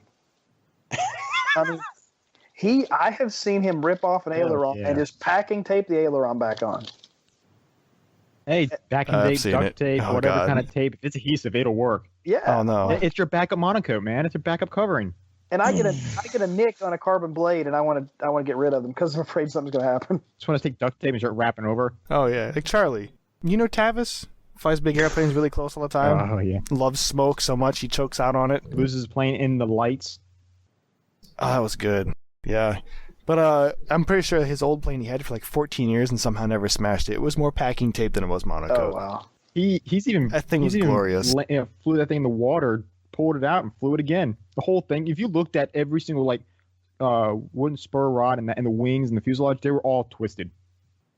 It finally just broke in half between between rotisserie chickening itself with smoke oil on the inside one time and being dunked in the water 4 or 5 times. It literally just broke in half. It was amazing. I've got a helicopter story that's similar to that. A guy in my old club years ago, he bought a used Robo Freya, and he wanted me to help him get it ready to fly. And I was going through it, and you know how you check all the controls and make sure everything moves the way it's supposed to, and twist all the ball links and kind of check the gyro tape, make sure all that's good. Well, whoever previously owned this helicopter used CA to hold down the gyro foam tape.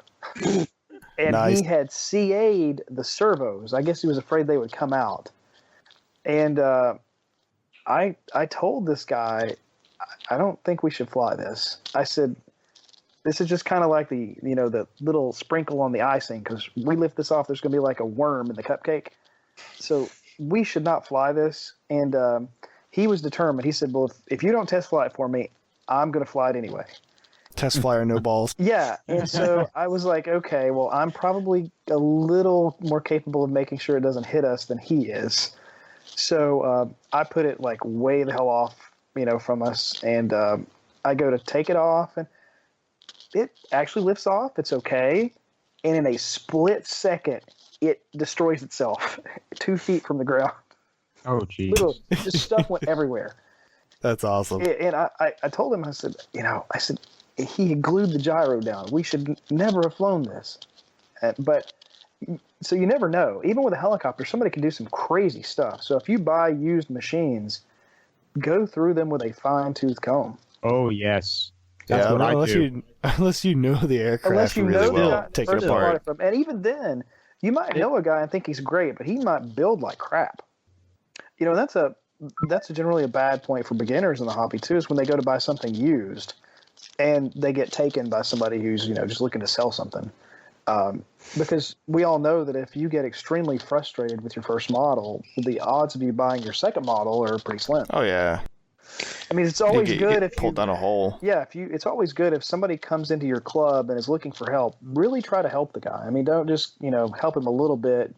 Take him under your wing and guide him, because somebody probably guided you in the beginning too. I mean, it truly you need assistance in our hobby to get your model successfully built and in the air. And like on the IRCHA website, we have what's called the pit crew program. So you're able to contact people in your area. Just go in there and you can put in your information, and it will let you find somebody in your area who's volunteered to be part of the pit crew. So That's pit cool. crew just stands for pilots in training. That's so really it's just, cool. Yeah, just a regular average guy that just flies, and he's willing to help out. If say you live in Atlanta, there might be a guy who lives in Atlanta. And we had a period where we had a lot of people sign up for that years ago, and we're going to try to push to get more people to sign up for that again, because I'd list up. Yeah, I mean, because if you can, because there's a lot of areas where you might be the only heli guy, and you might be the only guy interested in helis. Like in Montana? Yeah, or Minnesota, where Dan lives. Northern Minnesota, yeah. Yeah, northern. So it's great to find help, and a lot of times even in a town like Chattanooga, where I live, I think we have probably 200 hobbyists here that are active. There's only 4 or 5 of us that fly helicopters. I mean, so it's not a huge community, even in a town of our moderate size. Wow. I mean, how big of an area do you guys have, or how many heli pilots do you have in your area, Robert? Lucky. Surprisingly large number, I'd think. Seems like it anyway. I'll go back to the stats on the podcast. Virginia is number 3 of people have downloaded. Between who would they call that? The Delmarva, Delaware, Maryland, Virginia, and then add in North Carolina. There's a lot. I was actually wondering where the West Virginia people are at. I was like, we gotta go. If someone's within a 500-mile radius of us, why aren't they here? Because we only usually get like one guy from West Virginia comes to Fun Fly in Fredericksburg, and the podcast kind of shows it to me in the stats. There's no listeners from West Virginia. There's no heli events to get registered there, and I actually looked up. I found a club. There's guys who come from West Virginia to the Jamboree because they got photos of them visiting the Jamboree on their website, but they don't seem to make it my way. And they're so far west that they're actually flying, looking at the Ohio River. Oh, wow. Oh, Wow. That is. Yeah, I keep forgetting West Well, Virginia's huge. I was gonna say, yeah, you guys are much more expansive of an area than we are. I mean, like where I live in Chattanooga for a long time, you could attend like 9 or 10 events, and they were within 2.5 hours of you. Yeah, I mean, one year I made it to 14 events. I think last year I was at 10, and they're not all helis. There's a few mixed events in there, but I think I'm doing 6 to 8 just pure heli events between Virginia, North Carolina, and South Carolina. Yeah, I mean, for me doing the Jamboree, it kind of cuts into, like I have the summer or the spring where I'll do a lot of flying, and then not so much when summer hits. And then usually for a month or two after the Jamboree, I don't have much chance to fly. Usually at my house, if I start mentioning flying helicopters after being gone 10 days, I get the look. So, and you got to figure, I've been doing this now for, I think I've been a part of the board since 2005. Wow. I think that was when I got volunteered to first become a part of it. Voluntold. Yeah, voluntold. Yeah, it's funny. Yeah, Mike, you know about that, right?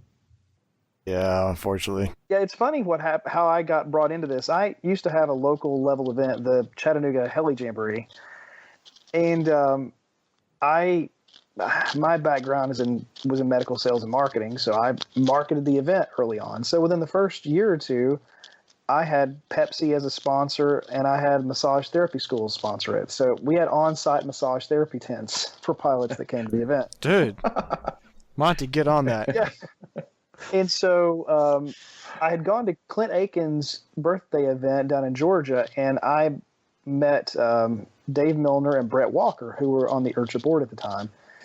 And they had heard about my event with the massage therapists and Pepsi and stuff, and so they were interested in they were wanting to talk to me and see if I would be interested in being a part of the IRCHA group.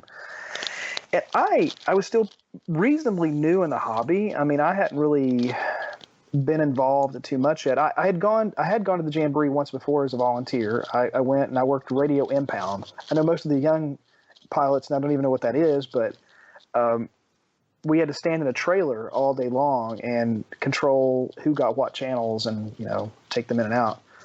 But, I was asked by Brett and Dave if I would be interested in coming to, see about being a part of the group. And it sounded like fun.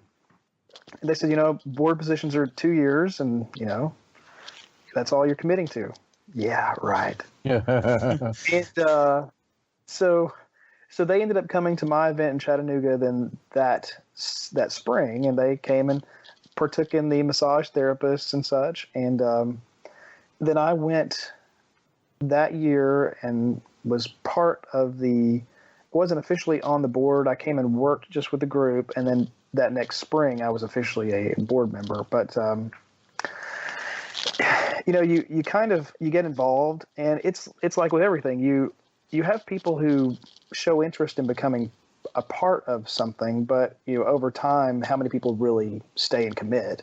And so over that many years, I mean, it's few and far between that we have people who are willing to commit the time that it takes to be a part of the IRCHA board. I mean, we're at the Jamboree for roughly 10 straight days doing the event. And then we meet,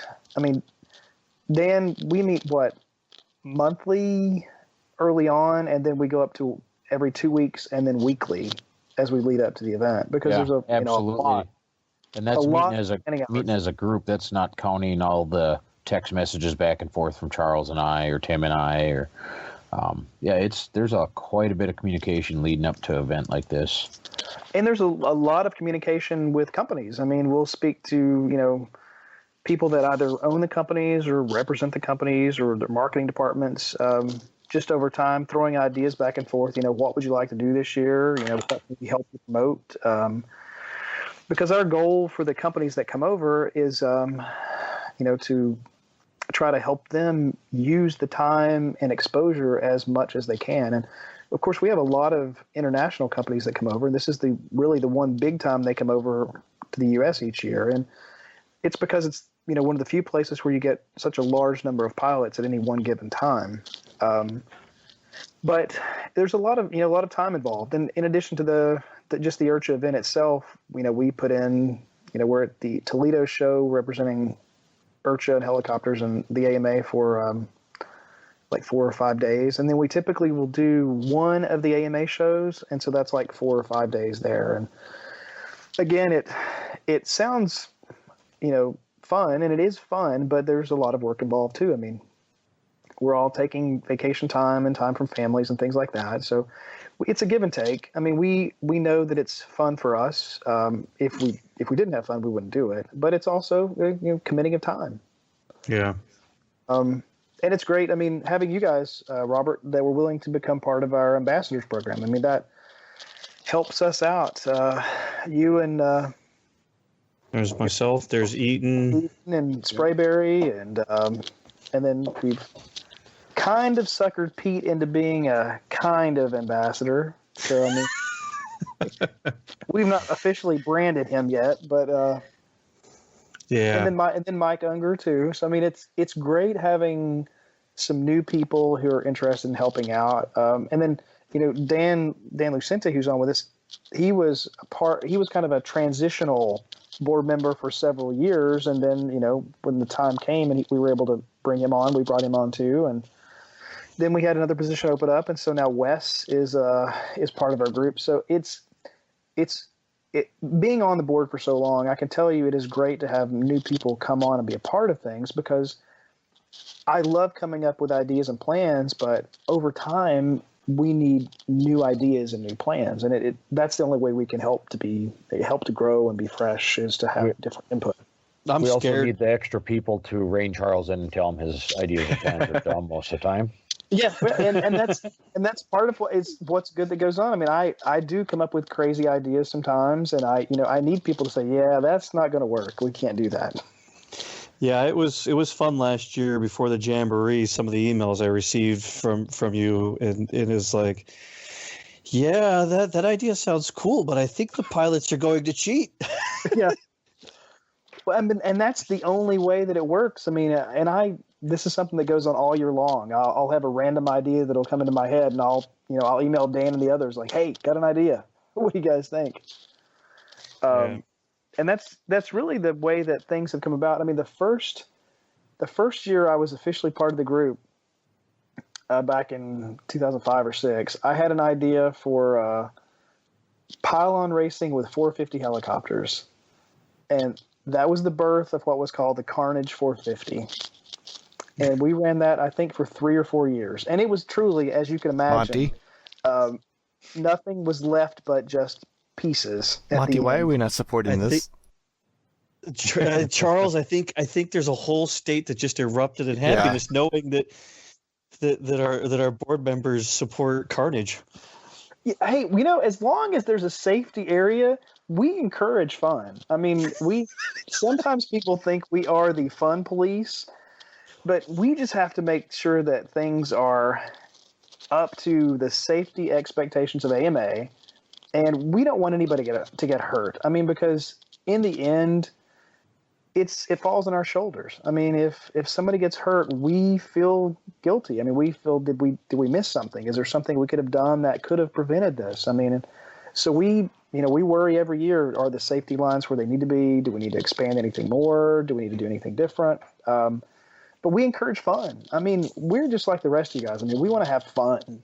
I mean, that's why, there's an inside joke for pilots at the Jamboree, or at least from my point of view, in that a lot of 3D pilots, they love to claim that they can fly to anything. Like we'd say, oh, have you got music prepared? Oh, no, I didn't do that. I can fly to anything. So it started as a joke several years ago, when Addison Burnside was our head of our DJ. I would just go over the mic and say, give him the gaga.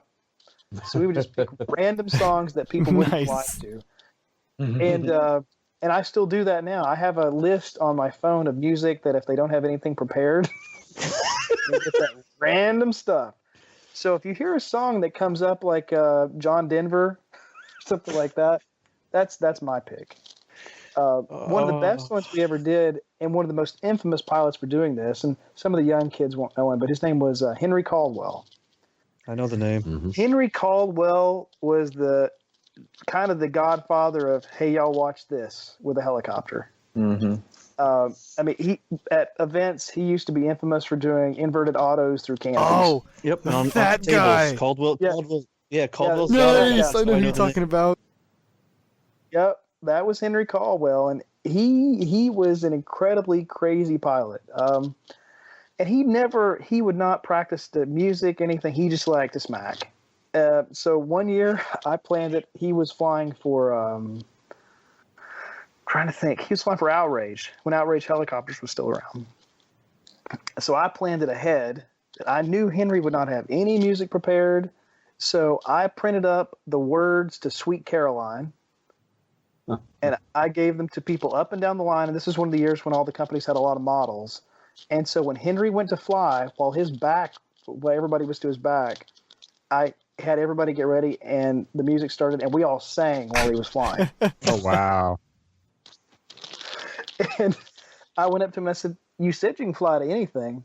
What's the problem, guy? Come on, let's see it.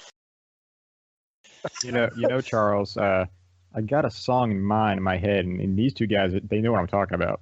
Oh God. Is this a song you're going to share, or is this going to be a secret song? Some people know. It's probably best kept secret for now. Probably. Yeah, you should keep that. Is this going to be a Nat surprise? Okay. Right. Yeah, probably. That'll work. Just a quick thing there. Looks like we're gonna be having an F3N sportsman class this year at the Nats, so you could probably do that. Looking forward to that. Yeah, talking with Unger, we actually put that in the news in episode 2.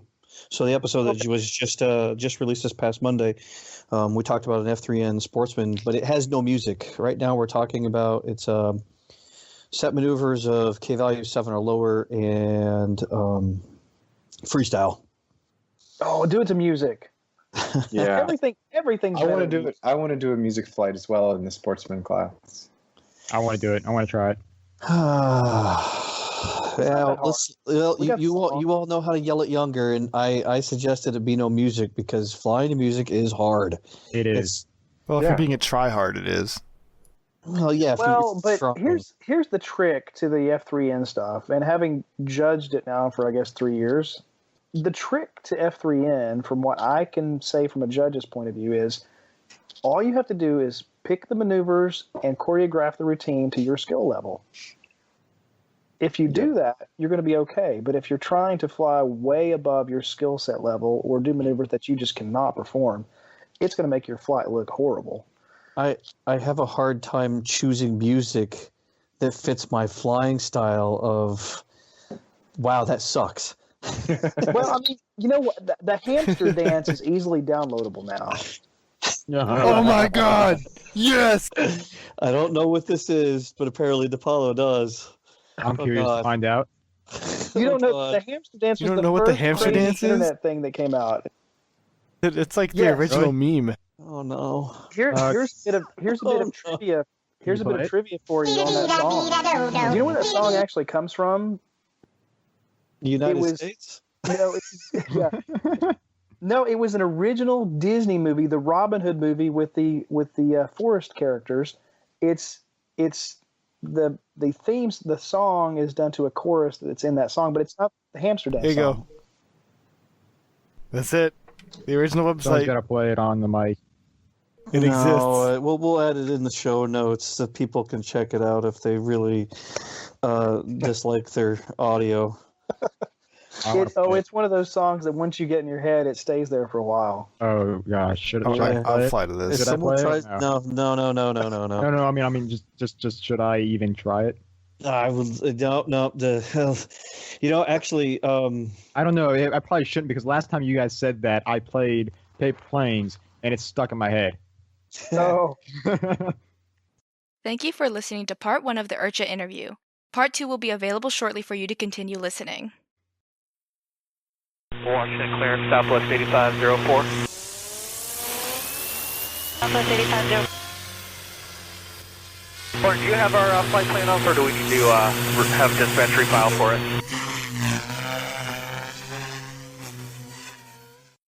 Welcome to part 2 of the IRCHA interview. Without delay, here we go. Oh, hey, something to mention, something maybe we should talk about really quick before we all start to go is there's a whole pit crew training manual that goes along with the pit crew program. We tried to transition away a little bit from the PPP, although it's still online, and if pilots want to go buy it. The idea of the pit crew program is it's a basic level of introduction that, let's say you want to help a guy out, and you want him to go home and learn the basic definitions of and parts of a helicopter, and talk through the beginning maneuvers and how he's going to hover and things like that. The pit crew training program can actually be downloaded and printed, or just downloaded from the IRCHA website, and it takes a pilot through learning what a swash plate is, what a main shaft is, what a tail boom is, and then it talks through the beginnings of flight. How you learn to hover, how you check your setup, what to do after you crash, safety, all of those things, everything that you kind of need to get started in the general form or fashion. And it's a good starting point for getting somebody into the hobby. You can say, hey, go to the IRCHA website, check out the pit crew training program, look at that manual, and then we'll talk about it next time we get together. And if you've got any questions, we go from there. So it's not a complete training manual as it is a starting point for you and whoever might be your instructor. We are going to be updating it hopefully this year, because we wrote that training manual several years ago, and back then to give you an idea, it's an X5 with a flybar on it. And part of the reason we did that machine at the time, because we were looking for a good helicopter that was cost effective and easily accessible, and Empire Hobby provided us with a discount. It was called the IRCHA Mile to Wild program. The idea was that you could take a helicopter and make it really nice and docile for a trainer, but still one that was good enough to, once you got to a point where you could do 3D aerobatics, you could still do 3D with it. So the X5 was the Mile to Wild machine. And we're going to be rewriting the manual with a little more updated information. Of course, there won't be a flybar machine anymore. And we'll probably have another model or two that are kind of a good recommended IRCHA level, entry-level product.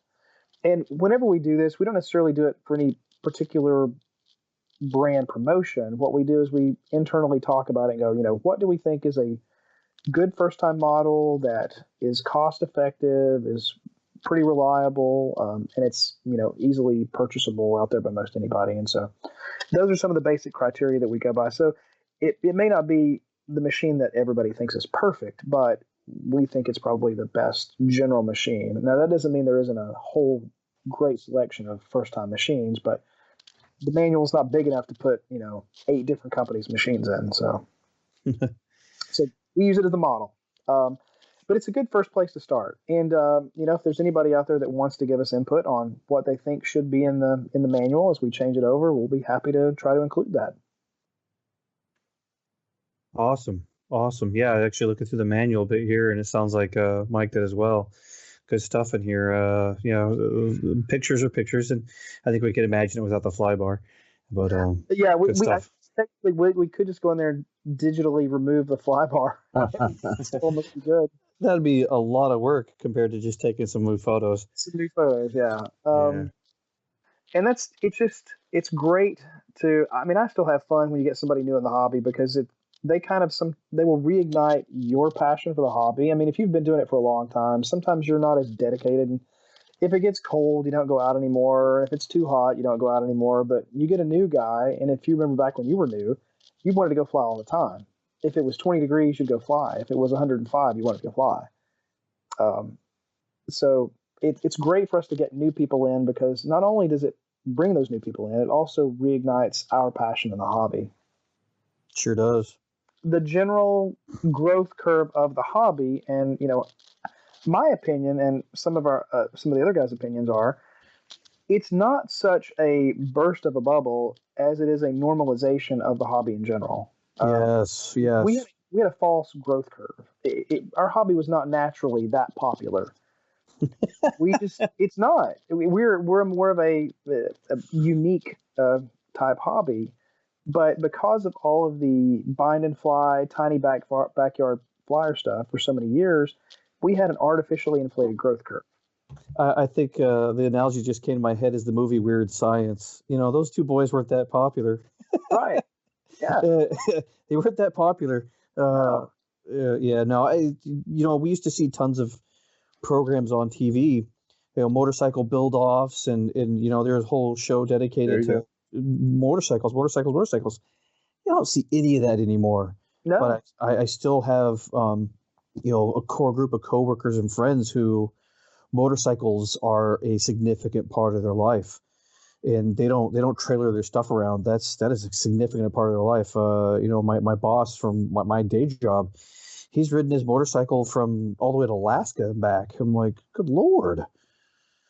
Yeah, as it's a big part of his life. Well, and the other thing too is, if you really truly enjoy the hobby, how can you support it? Well, you can support it by traveling to events, going to events, supporting clubs that are hosting events, so that those events can grow and attract more people into the hobby. I mean, it's a complete circle. If we used to have, there was a huge traveling group for so many years that traveled all over to events. I mean, in the South, we had. My event in Chattanooga was almost 100 pilots before we lost our field. Huntsville has been over 100 pilots. Birmingham, over 100 pilots. And then you went to when OHB started, and they got up near 300, I think-ish pilots. They went over 300 a couple years ago. Over 300, okay. Yeah. And so, we had all of these events that were huge for so many years. And then as the hobby lost a little bit of its shine, people generally lost their enthusiasm. Yeah. So was it that the hobby itself became not as popular, or was it because the people didn't think it was popular, so they didn't go anymore to the events? So then a lot of the events have lost their size. So Birmingham now is not as big as it used to be, and Huntsville is holding on pretty steady to their numbers, but I don't think they're at the same peak they were 5 years ago. But then even OHB dropped off over the last 2 and 3 years. So it's been a natural cycle for all of these events to kind of cycle back to where they were about 7 years ago. I agree with you. I agree with you on the cycling. The interesting thing has been for us at Fredericksburg is, I know our spring event. I think I first got in this hobby and we were on our second year, and I think it had about 25 pilots.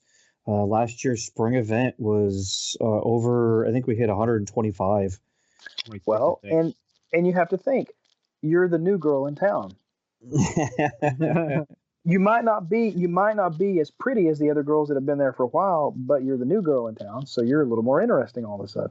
Yeah. And that's the way events tend to work. Is the ones that have been around for a long time start to lose their zest, and then all of a sudden a new one pops up, and that's what we need though. We need these new events to pop up. Agree. Yeah.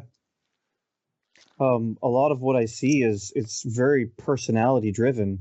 You mentioned earlier that you went to Clint Aiken's birthday bash, and surprisingly, Mike and I and our friend Casey, we actually went for 2 years. We threw everything in the van, took a selfie of that thing packed to the gills, and I am the king of Tetris. Yeah. No.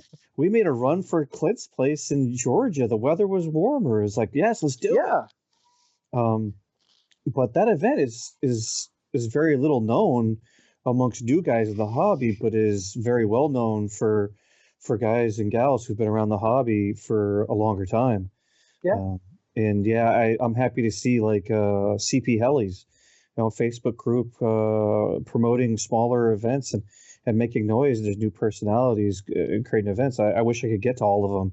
I think it is great that they're doing it. I wonder if they could get a slightly smaller title.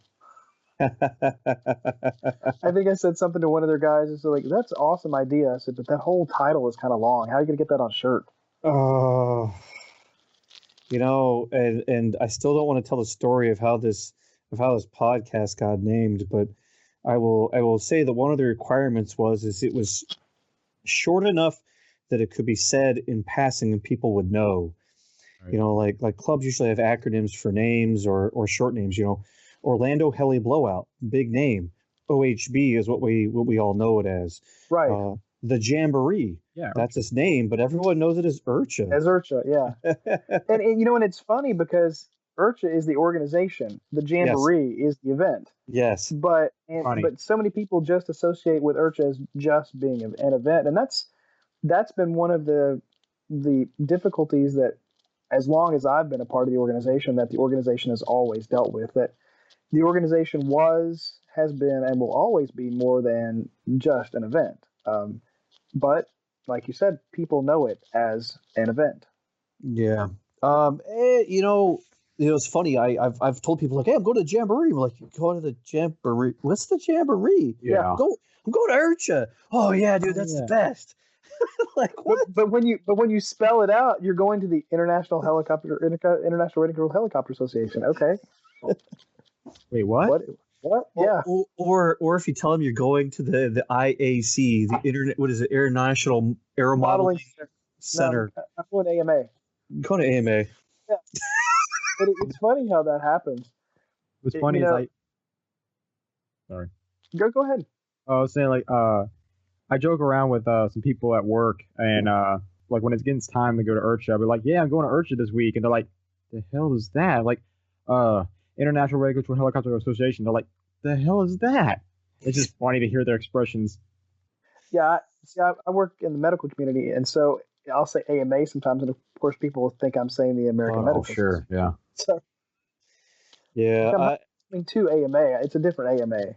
I think the for people who listen to this, if you're thinking about making events, think about what the short name's going to be. People ask me, and I tell them I'm just going to that awesome helicopter frat party in Muncie. Yeah. Well, that actually brings up an interesting thought. The Jamboree over the years has transitioned so much more from just a helicopter event to a large social gathering. So it's not just about going there to fly now, as it is to go and hang out with people you've not seen in a year, or friends that you're gathering for a party. And I know a lot of guys that go just for that. Yeah, absolutely. There's a lot of people that go that don't even fly, that come and just sit up and hang out in their RVs and are there to just to hang out and talk and watch. And that is probably one of the greatest things that I've seen over the years. I mean, and we see people who come in their first time, and there's nothing like being greeted at the end of the event by a first timer who notices one of our blue shirts or blue hats and just comes up and says, "This was incredible. Thank you guys for all that you do." I mean, and for all the hard work and the exhaustion that we deal with as the week goes along, seeing the happiness that people have, because everybody's got crazy lives. Some people may have a bad year, maybe a hard year at work or a hard year with family or whatever, but for 1 week, they get to be kids and play with toys. And in my mind, there is nothing better as a grown adult man than getting to go away for a week and play with a toy. Very fun, very relaxing. There is only one word, and it is golf cart. Yeah. Oh. If you guys want to know one of the banes of our event, it's the golf carts. We have had so much damage done over the years. Oh, I've seen it. One year we wrote over $2,000 check for corn damage. We had a pilot from a team pilot for a company a couple of years ago literally run over and drag one of those really nice speakers. Oh man! Oh, he did, and those speakers cost $1,000 a piece. Yep. And we had somebody run straight into the AMA barn, literally right into the side of the barn, and up it, not just into the side of it, up the side, up it. We had didn't somebody rip out the underneath of one jumping it? Dan?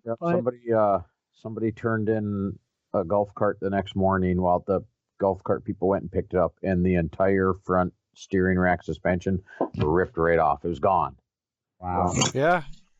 I've been party to some relatively interesting nighttime events. Yeah. Oh, golf carts. And people, a lot of times people ask us, why is it we have one particular group of, why is there one golf cart vendor?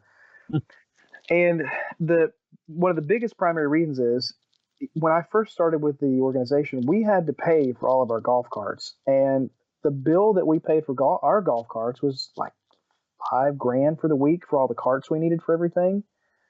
So we decided to come up with a plan that we would go into an agreement with one golf cart vendor. Being the sole vendor, they would provide the IRCHA staff with the carts that we needed for free. And so that's the biggest reason we do the golf cart thing. And also, the secondary reason is if the golf cart vendor is on site, they are responsible for any golf cart issues. So if somebody's acting up on a golf cart, they will come and take your golf cart from you. So the safety issue doesn't fall back on us at that point. The golf cart company actually has the right to come and take the golf cart and impound it. And they have. Actually, in the past, they go up, they take their little tow truck and they tow away your golf cart. And that's happened several times when they catch people doing things they shouldn't do. I want to see the towing cart. Oh, it's pretty embarrassing too when you have a little mini golf cart tow truck come up and tow your golf cart. Yeah, that'd be cool to see. I didn't see that. Oh yeah, that's happened, and I think one of the funniest things we ever had happen was the golf cart issue with corn. The year that happened, we caught a kid coming down the main road at Site 4, dragging corn stalks behind his cart. It's like, bro, come on. Yeah, we were more than the corn. Yeah, and we said that. We said, "Where were you?" I was just driving back back this way. Were you in the corn by chance? No, I was nowhere near the corn. What are those stalks dragging behind your cart there? Oh, I don't know where those came from. Or a scarecrow. Oh yeah. But there are all kinds of stories that have developed from that event over the year. To give you an idea of my first year experience with the event, the very first year I was there as part of the board, and one night we had 2 people suffer from alcohol poisonings, and a trailer fire with nitro in it, and a woman fell into tiki torches and set her hair on fire. Oh, this is the Human Torch you were telling me about. Yeah, that was in 1 year, and all that happened in one night. Whoa! What had happened was, isn't that the same night that the guy shot the blimp with the shotgun too? Shotgun guy? Yeah, I heard about that one. That was different. I haven't heard this stuff. This was back my first year, like 2006, maybe, my first year. We had a kid sneaking up on our golf cart out at midfield who was trying to make us drag him. And I'm not making this up. And we tried to make the kid go away. And it was myself, Brett Walker, and Dave Milner on a golf cart out at center stage. We were just driving up, looking at things as the sun was setting, just to see how everything was laid out, thinking about what we would try to do next year as we were fully taken over as the organizing group. And then as we were talking, we were just driving really slow. Just a couple of minutes later, the kid had snuck up as we were talking and didn't notice it, and we were dragging this kid. And we heard him kind of giggling. Of course, I was like, "Stop!" And so Walker stopped the cart, and we're like, "You have to go to your parents. Where are your parents? Go to your parents." And we waited until we saw the kid fully clear the main line, and then we finished the drive down the midway, and we came up back on the road. And a buddy of mine from Chattanooga was there, and he pulled me off to the side, and he said, "Hey, I just want to tell y'all they got the moonshine out." I told, being from the South, I'm accustomed to what happens when a bunch of Southern people get moonshine out. Oh boy! But Milner and Walker, living in the North, hadn't fully experienced a straight up moonshine evening. So I said, it's going to be in our best interest just to take off our IRCHA shirts and go into wherever our RVs are. And it was not more than an hour later, I had taken my shower, fire trucks, EMS, and police were all coming in a train. Oh my gosh. And nice. It was my first year. I was brand new, so I was like, I don't know what to do. So I went up. Does this happen every year? Holy crap. Yeah, I went up and I knocked on Milner's door. And Milner just peeked his head out the door. And I said, "You need to come out here." And he said, he looked out. He looked at everything on. "I'm not coming out there." Oh hell no! I said, you're technically president, and the other guy who was president is drunk, falling in front of the police, and they're threatening to arrest him. So you need to come out right now. You need to help. And it's just that night, that was that whole night. And it was funny because right as everybody was leaving, they took one person to the hospital. The fire was out in the trailer that was full of nitro. As the lights, literally the EMS and everybody had not fully left AMA facility, somebody down at the bottom of the field started setting off a bunch of fireworks. Of course. Makes matters worse. Well, that was a dry year in Muncie because of all the fires, so there was no fireworks allowed. So I had to go. When is there ever fireworks allowed? Never mind. Yeah, I had to go down and tell them, like, hey guys, the fire people haven't even left yet. Maybe we just don't do the fireworks tonight. But that was my first year on the board. And like Dan mentioned, we had one year where somebody had a little too much to drink and decided they didn't like Experience RC's, large balloon, and so he assaulted it with a shotgun late at night. Wait, so was this like an RC hot air balloon, or was it like just like a balloon? Like an advertising one. Okay. Ones, the ones that cost probably like $1,000 a piece or something. Good gosh. Yeah. Like those ones that they have like a 1,000-foot string, well, not that high, but like a couple 100-foot string big on string, it. Yeah. It was funny. Monty Brock and I were over near the bathhouse area, and we were driving up that way. And we live in the South, so we're accustomed to hearing gunshots on a regular basis just because of the country. And we're driving up through there, and we hear what we know is a gunshot. We're like, that was a gunshot. That's kind of close. Yeah. And so we head back up to the center stage area to find Milner and a couple of the others. And it was right about that point that Steve McFall comes up and say, hey, somebody just shot my balloon. We were like, what? And sure enough, Monty and I went over there with some flashlights, and we found nothing but buckshot all over the place. Shells, we found shells right there. And so one shot.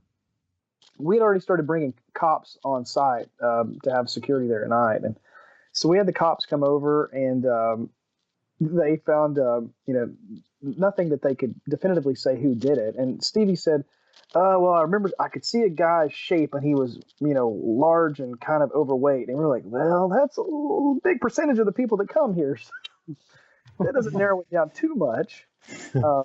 And then we could see a shadow as one of the cops was talking to us, and they at the time said that, there's a trailer over there we think this guy was near. And Stevie starts walking, or the policeman is over there kind of looking, and then all of a sudden there's this figure with a pretty big round belly walking toward that RV, and the guy sees him walking over, and they start to question him, and Stevie said, I think that was who it was. And so the policeman at the time questioned him, and they came back and told us, there's nothing that really says we can definitively say he's the one who did it, and so on. And he's still watching the guy, and the guy comes out from his RV and goes to his truck, and then goes from his truck back to his RV. And the next thing we know, the cop has lunged in the RV and throws the guy out of the RV. The guy apparently gone into his trailer and grabbed his shotgun. And apparently he had gone to his truck. Apparently he was trying to hide the stuff, is what the police believe. Wow, yeah. But he had a handgun in his truck also. And so then, they arrested him and took him off premises. And then, of course, the next morning, AMA had to officially have him removed. And so it was of course, nobody was harmed. And it was a situation where the poor guy he had back injuries and was on pain meds, and he had mistakenly gotten some drinks, and it had exacerbated the whole situation. And he just decided he did not like that damn balloon. And that was the evening. You should take that, Steve McFall. You should have more balloons. That way people have something to shoot at legitimately. And you know what they're shooting at. Yeah, no. Or take their helis and start, flying into them. Well, and just need more 450 combat, clearly. Hell yeah. Yeah. Those are the things that we have to take into account every year when we're playing. That's why we typically have police and EMS on site, so that we've got somebody to fall to if we need something taken care of. And same thing with golf carts. I mean, we have to worry. I mean, golf carts themselves are dangerous enough, but the large off-road type, ATV vehicles. Oh yeah. We have people that all the time want to bring their personal vehicles up through there, and I don't care how good they say they're going to be with those vehicles. When it gets dark, they get crazy. We've never seen anybody yet who's been ultra responsible with it just late at night. They usually go a little too fast, and there's people walking around all over the place at night, so we just have to be careful, and that's why we have to have rules that you can only have golf carts on the field. You can't tear the ground up with your big speedy vehicle, and it can get crazy, but it's fun. And I guarantee you, no year is ever the same. It's always different.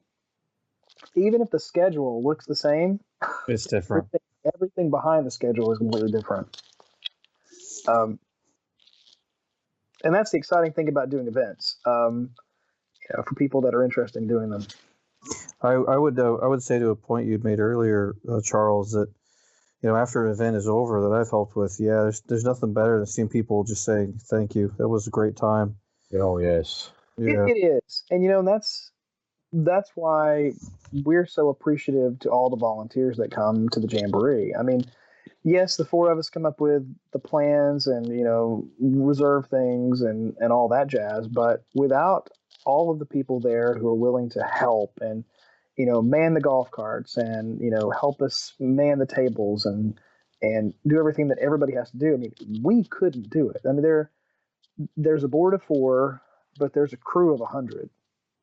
Yeah. I mean, we have some of the hardest working guys at the Jamboree we call them the old guys.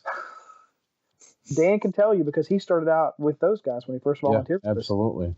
There's some local guys that fly out at that field all the time, and they just support the event. Yeah, and wow. They along with a couple of others, they literally take all the tables by hand and take them to all of the tents where the sponsors and the companies need their tables, and same thing with chairs. So they hand deliver all those. Wow. Yeah, I know. Last year we were there pretty late on Sunday, and I saw them start picking it all up. Yeah, and now the people who pick it up, luckily that's the company. Okay. Yeah, we don't have. Thank God we don't have to do that. I mean, that would be painful because come Sunday morning, our number of volunteers shrinks to about 0. Dramatically, yeah. So I mean, it's great until it's over, and then there's nothing there. I mean, the last few years we've actually used the Sea Cadets in Muncie. Just the local Sea Cadet group. They come in and they'll help us police the area and take care of moving things around, and we donate money to their organization for coming in and helping us out. So wow. It's a win for us because we would not have the manpower to clean up everything and move the stuff that we need to move without the Sea Cadets coming to help. So they come in and do that. But yeah, volunteers. That's awesome. And everything in the hobby really make the hobby. I mean, without all of the guys that do things, it would be impossible. Yeah. And sometimes they may not get the full appreciation that they should get, but we try as often as we can to remember to thank them for the stuff that they've done to help out because they're just awesome, incredibly important. That's awesome. Very nice. I got a question to ask you guys. For a new person that wants to, let's say for the Nats, it's like the Nats competition, and it's like that, especially this year with all the new stuff going on. If someone wants to participate but doesn't feel like they're capable, they have all the basic orientation down, but they want to try, but they don't have that last push. What would you say to those people that are at that edge of trying it and not quite sure? Because I know for me, Robert didn't just push me off; he, Sparta kicked me off the edge. So, well, I don't participate in the Nats. I would like to get into it, but that's a story for another time. Anyways, my theory on that is just go do it. Nobody's ridiculing anybody. You got guys who couldn't put a routine together to save the life, but they go out there and they try, and everybody appreciates it. So you're not gonna get lynched for trying. Having done this for a long time now, I will tell you, the part of doing it and having the fun is that you will get ridiculed. Yeah, I have, and that was actually one of the fun parts. Yeah, it is, because I mean, you typically, and guys in general, you're accepted in the group when somebody's willing to bust your balls. That's just the way it is. Yes, yes. Especially in this hobby. In this hobby, especially, I mean, and you were part of the group and having fun when somebody's willing to just let you have it. That's the way it works. And the trick is, you just let them have it back a little bit. So then change what I say to make the meaning a little better, I guess. Nobody's going to think you're wasting their time trying. Exactly. They want you to be there trying. So. Yeah, they do. And the thing is, even when you look at the pilots who fly F3C, man, they will screw up some maneuvers sometimes too.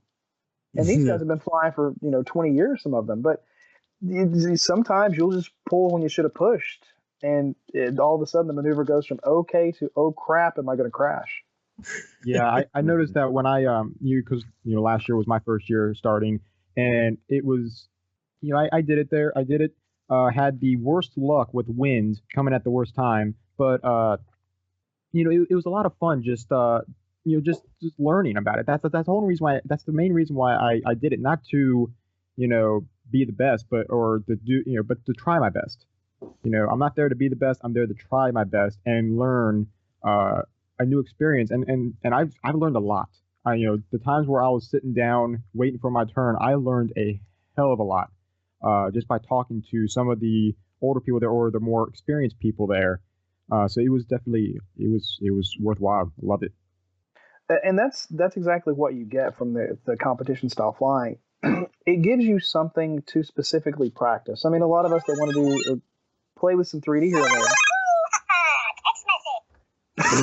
I'm sorry, guys.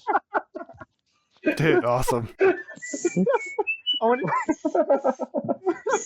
Well, we just learned something about Dan. Apparently. From Mario. Let's go.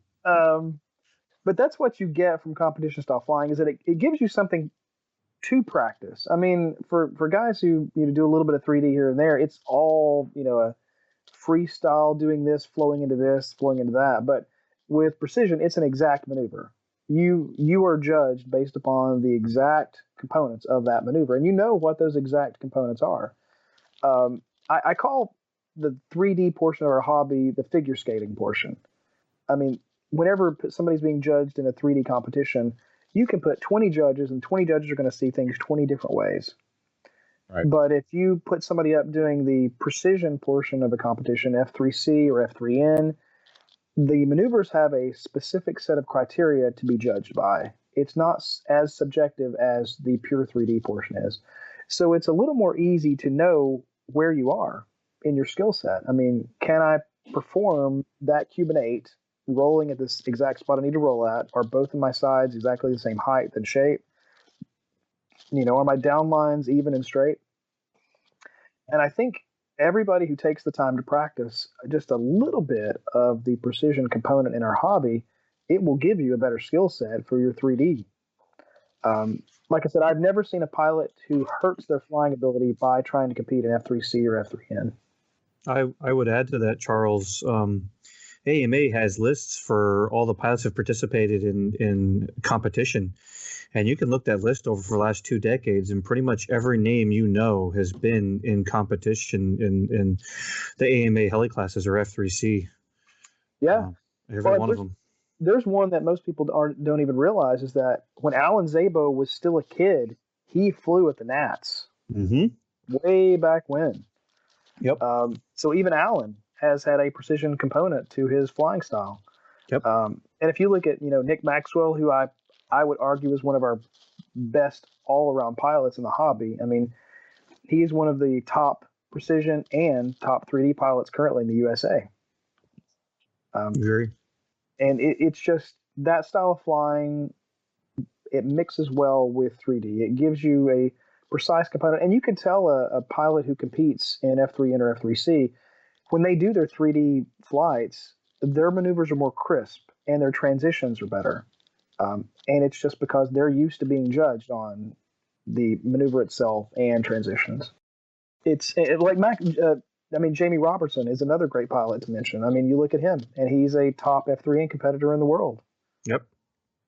All of those guys, phenomenally great 3D pilots, but also great precision competition pilots. And I think I mentioned early on, I mean, our hobby in general, it didn't start with 3D. It started with precision and scale. Those are actually the building blocks of the entire RC helicopter hobby. Back then, things didn't do 3D. They did scale, or when they got to the point, they could do precision, and that's where we came from.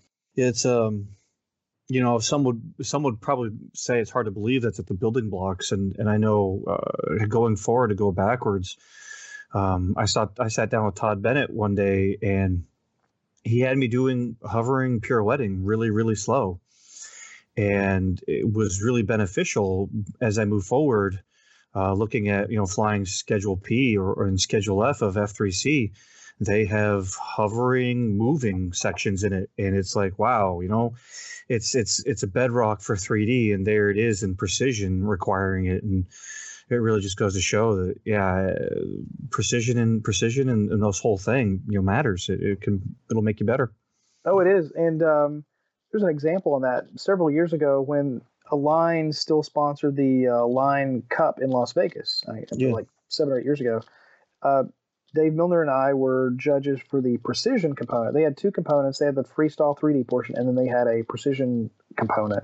So we would judge the precision maneuvers. And I think there was like a top hat of some sort. There was like just a consecutive, like 2 consecutive rolls, or maybe just a roll. And I think one other maneuver. But you would be amazed at how ugly the maneuvers were from the majority of the 3D pilots who were competing. Most of them couldn't do a straight-in competition roll. They didn't know that the setup needed to be further in and out for the exit and entry points. Typically, they would enter the roll with the nose down because they were trying to do it at a super high speed. And it was just funny. But then you would see that the pilots who ended up winning the contest were the pilots who had also done some precision competition. They knew how to enter and exit and to set up the maneuver. So it's just in general, it's a great building block for anybody's skill set hobby, and it's something everybody should try. And no matter what contest you go to, I mean, there's a contest in Alabama. We may have a contest again in Chattanooga. You've got your contest in Virginia. I think Unger's going to have one in Ohio. Eaton has one up in New York, and then there's one in Florida right now. I mean, pretty much precision competition flying is more on the eastern portion of the U.S. I don't know of any contests out on the West Coast. And probably a lot of that comes to the fact that when you go to the Nats, it's at AMA in Muncie. So I agree with you on that one. I mean, that's just looking at, the people who listen. California has a huge section of heli pilots. And I know I didn't want to put on a contest. I mean, I had CD rating, but I didn't want to put on a contest I didn't understand. Not many guys from out west have seemed to come out and do the contest and take it home with them, but it would be really cool to see it grow out west. Oh, it would be, yeah. And years ago, and this was way before I got in the hobby, the Nats actually traveled around. Yep. They had it in different parts of the country, and I think maybe back then it encouraged a more various group to compete and participate. But when they built the AMA facility in Muncie, from what I remember hearing, they looked at a location that within 7 hours drive could accommodate 70% of the AMA membership. And so that's how they picked Muncie, Indiana. I'm sure the price of corn land also figured into that somewhere, but that was the biggest reason. They were looking at the place that could get the largest number of people in the U.S. And I think it does a pretty good job. I mean, if you've never traveled to the AMA facility, you should at some point in your life, if you're a hobbyist, go there, visit it, fly there. Whether you fly fixed wing, helicopters, gliders, whatever, go there and visit the facility, participate in something. Go visit the Model Aviation Museum. I mean, it is incredible to see some of the old crazy stuff that was flown years ago. I got lost in there by all the history in there. I was there for probably like 3 hours and still didn't see everything. I love that. And a lot of people don't realize how many industry leading professionals, aerospace, aviation, military, got their start in just model aviation. And there are pieces of that at the AMA facility. I saw the first. Sorry, Rob. Go for it. Oh, I didn't realize like the first ever type helicopters was literally a Cox engine with a prop on this weird-looking rotor blade thing. I did not know that was literally the first. I mean, you start it up and you let it go. That was it. Did you see in the AMA museum the like looked like a hay reaper thing? They may have moved it since over the last couple of years, but one of the original things that took off that was an odd helicopter type design. It literally had this rotating round thing. It was not a head like we see now, but it was tethered, and it would actually lift off the ground. It looked like it should never have flown, but it would lift off the ground. I mean, I took a bunch of pictures. I'll have to look at the pictures. Who, Dipalo, you may know the name. I ran into YouTube videos of the VHS recording, the alternate. I think it was Sikorsky who's doing helicopters, model helicopters, and went and helped Bell, or was it not Bell? Was the other Hiller? Was it Hiller?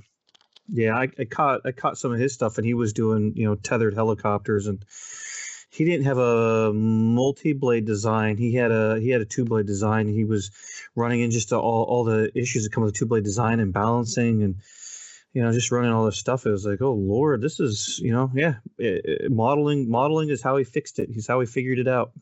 Yeah, talking to Sikorsky, the man himself, learned not the original one, his son, because over at UMD, Sikorsky Aircraft, they throw a lot of money into the human-powered helicopter project. So actual Sikorsky's. He's there sometimes, and he's a cool guy to talk to. Like a lot of the old school things they do before you had computer simulation, they just ghetto rig models and see if things actually worked or if they blew up or not. Yeah, they would just build something and hope it either worked or didn't work. And like the math says it'll work. Let's see if it'll kill anybody. Yeah, I mean the ingenuity that's come out of things. I mean, and another advantage if somebody decides to get into precision flying is to skip back to that, talking about ingenuity. If you want to really know how to set up a machine and mechanically make it perfect and also work the components of your radio that you never knew how to work, you go talk to those guys. The people who do precision competition have been around for years. They're the masters of setup. Yeah. Models are absolutely perfect when they're finished with them. Yeah, I would firsthand experience. I completely agree with you, Charles. I mean, even my model this year, I didn't have a chance to switch one of my models over to another flybarless unit I wanted to try. So Dwight Schilling, Tim DePerry coerced Dwight into setting my model up for me on a new setup, and it was pretty much hands off perfect when he was done with it. Better than I could have done it. To a point you said earlier, everyone should try the AMA. One of the funny things that we don't think about is it is one field we are all club members of. Yes. We are all members. So go fly at the club you're a member of. Yeah. And I mean, you can go there anytime. There will be one field that is always guaranteed open to the public. Even if there's an event going on, there's one field that you can go fly at. Yep. Agree.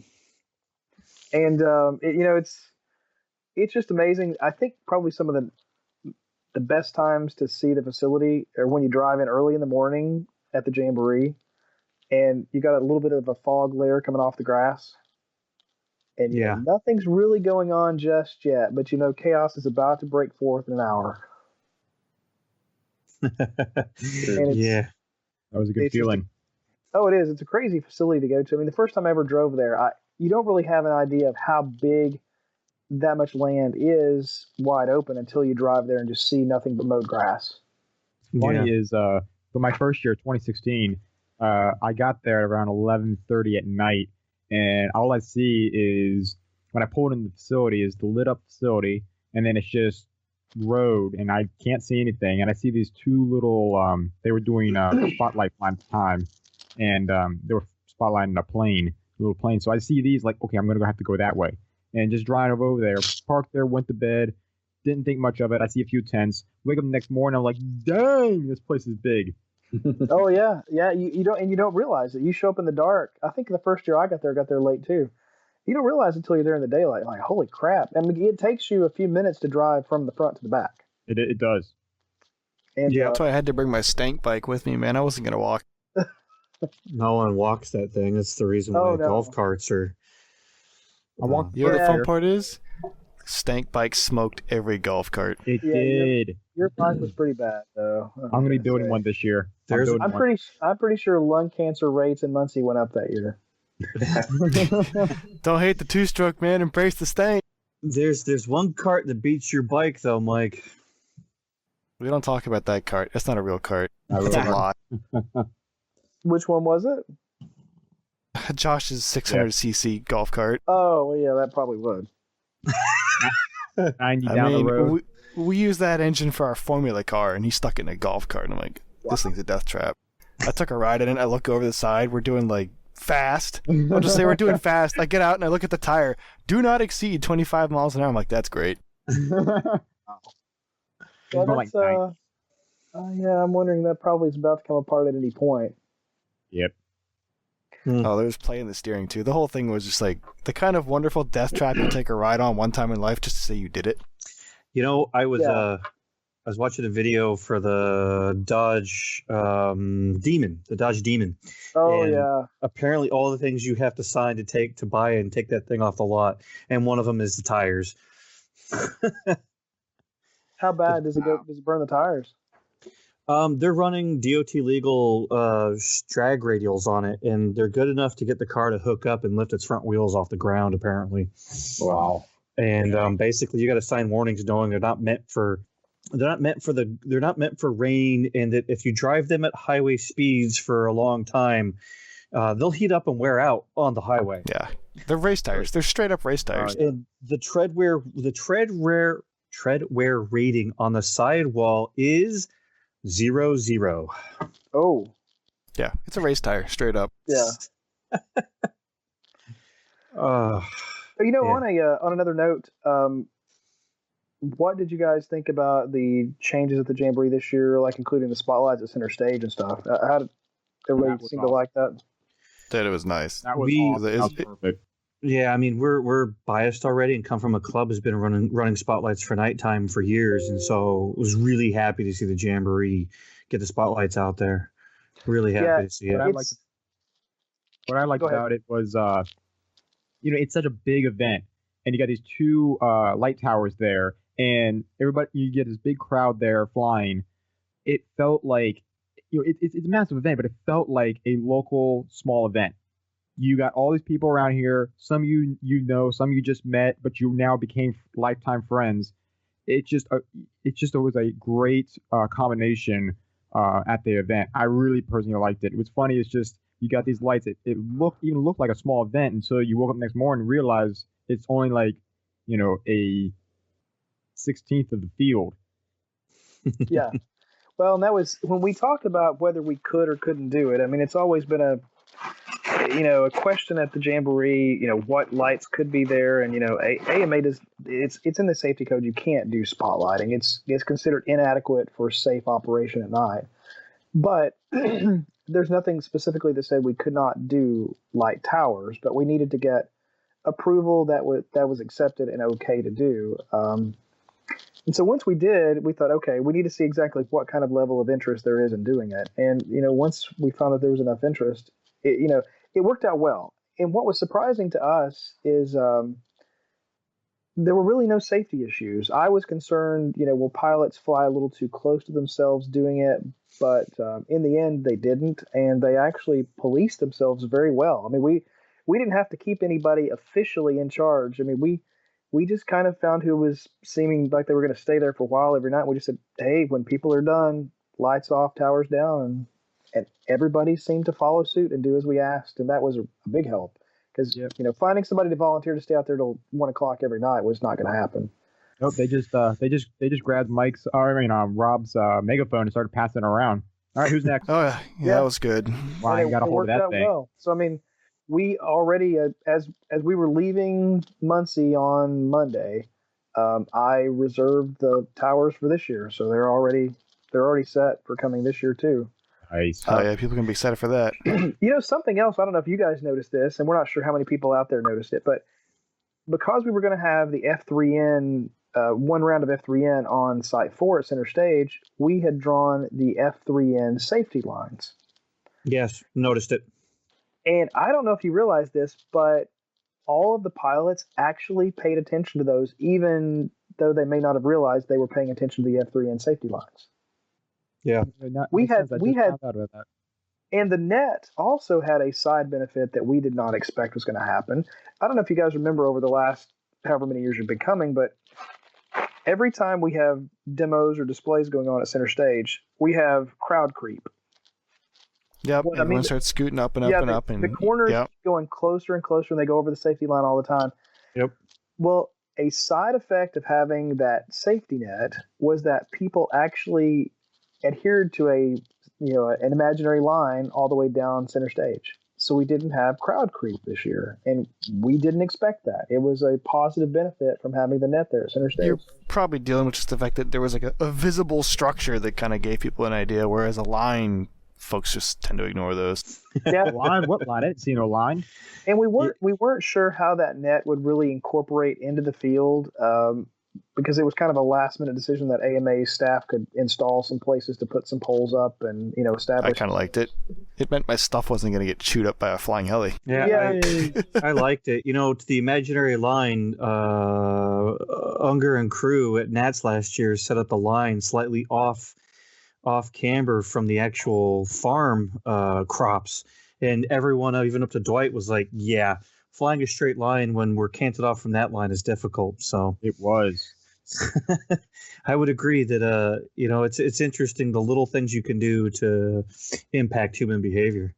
Yeah, and moving, like I said, we tried a lot of new things this year, and moving all the food vendors to center stage, we weren't sure how that would work out, but it ended up working out very well, and having tables there for people to sit down and eat. So it made it easier for people to grab food and find a place to sit and eat.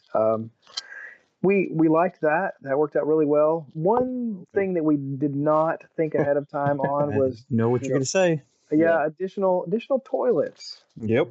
By bringing all of the food vendors to center stage, we also brought most of the residual effect of the food at center stage. Yeah, so, we did have quite a few complaints on the porta pots last year, and we actually had more than in years past, but less people. Not very many less people, but a little bit. But bringing it all to the center, kind of, yeah. Everybody was looking at the ones in the center. Yeah, I went in one on Sunday morning just to get a gauge myself, and I was like, I said, oh, hell no, I can't see that. I know in years past, before all the food was center stage, Saturday night after dark, when the drawings had started and everything, that was the center stage became bad for porta johns. So it doesn't surprise me that bringing activity center consolidated that activity. So looking forward to next year. This is a little gross, but the one that I went into, it was above the seat, and I'm not even sure how you could have. That's impressive. I don't know how. Was it filled up that high? Was it on the seat? It was toilet paper. It was like a teepee above. It was like a pyramid coming above. I was like, I would have opened the door and I would have gone to the corn. Absolutely. Dropped in the corn. Fertilizer. But somebody was determined. They went, I'm here. I'm going to use that right now. And they did. Cherry on top. But so come on. That's just wrong. But we did learn a lesson on that one, so we now know having food in the center means we need to double up toilets in the center now too. Double row. Yeah, so we figured that one out. But in general, the layout, Dan did a great job changing the layout at center stage and fitting everything in, and AMA worked with him on putting some special power adapters so he could fit all the restaurant people right there, because they all have various power needs, and Dan managed to arrange the guys so that they got exactly the power they needed on the spot they were going to be on. Nice. Yeah, it worked out well. I was a little stressed there for a bit, but he was sweating bullets for a little while when we were trying to figure out how are we going to get 50 amp here, 30 amp there, another 50 amp there. I need 1.21 gigawatts. Bring it here. Yeah, we got lucky, and the AMA staff that's there to help us out, and then they went to town and made some special harnesses for him, and it was good to go. And those are some other some guys. They're paid while they're there, but man, they go far and above doing things for us while we're there. We love Josh and his crew at AMA. They are just fantastic. Everybody at AMA. it's kind of like a coming home for us every year when we get there. I mean, we love everybody at the AMA facility. They're fantastic to work with. They come out and hang out with us, and it's. I agree. I remember when that. those signs blew down this last year, and they came out to help put them back up, I believe. Yep. Yeah. Talking about a storm that came through. Yeah, I was standing there looking at those signs like, we're not ever going to get these pushed back up, and these guys just started grabbing stuff and banging on them and putting them back up. Wow. It was impressive. Yeah, and we over the years we have people say, "Oh, why don't you have IRCHA somewhere else? Have it at one of the other big facilities in the U.S." And we were like, you know what? There is no way we could get the support and everything that goes on at any other place in the world besides the AMA facility. It just wouldn't happen. I can't remember how many countries we have had represented in the past, but I mean we always have people from Asia and Europe and the Middle East. I mean, literally we have people from all over the world on a regular basis, and it's just amazing at the number of acquaintances and friends that I have because of this hobby that truly are all over the world. And until this hobby, I wouldn't have known any of those people. Yeah. I mean, to occasionally get a text or a phone call from somebody in, Germany or Japan. My wife was like, "Who's calling you from Japan?"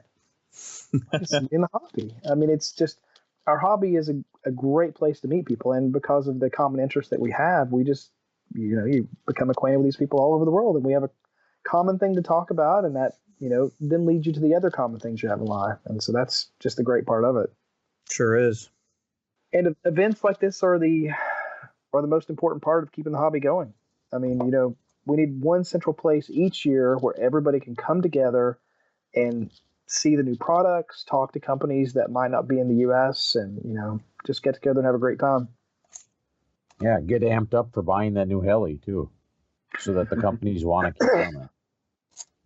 Yeah, I mean, that's, it's the excitement of seeing customers that drives companies to, invent and make new products. And without that face-to-face experience, a lot of development might be lost. So, I mean, we would love to figure out new things to add on to the Jamboree each year, but, you work with a time schedule, and it's hard to figure out sometimes what to add in that's new. So, it's a big facility, but there's, you kind of get to a point where you can only do so much with the time and everything that's going on. Right. So here's a question that no one, we actually have the first chance to actually ask. The RC Heli Nation podcast had talked about them leaving the AMA facility on Sunday, and the fact that they got pulled over by IRCHA and AMA. Oh yeah, we're all watching. Can I have the other side of that story? I've been please? waiting for a long time too. So this was one of the first years that there was big concern about what the FAA might do to regulate the hobby industry. Yep. And they were watching things supposedly that were going on within the hobby, and people that were, flying beyond line of sight or without line of sight, and so forth. And so there was concern. So it was on Sunday. We were sitting under the tents. We got everything wrapped up. It was the end of our wrap up on Sunday. And it was myself, Dave Milner, Craig was still there. Monty Brock was still there. Dan, were you there with us that day? I was there. We watched the Dan whole was thing. there. And then Bob Brown and Dave Mathewson. We were having an official kind of AMA discussion about the whole thing, about people flying in safely and doing things foolishly, and how that was what actually endangered the hobby itself. And right about that moment, as we had just stopped talking about people doing things stupid and flying a bit irresponsibly, there comes an RV right up slowly, and flying behind it is a drone.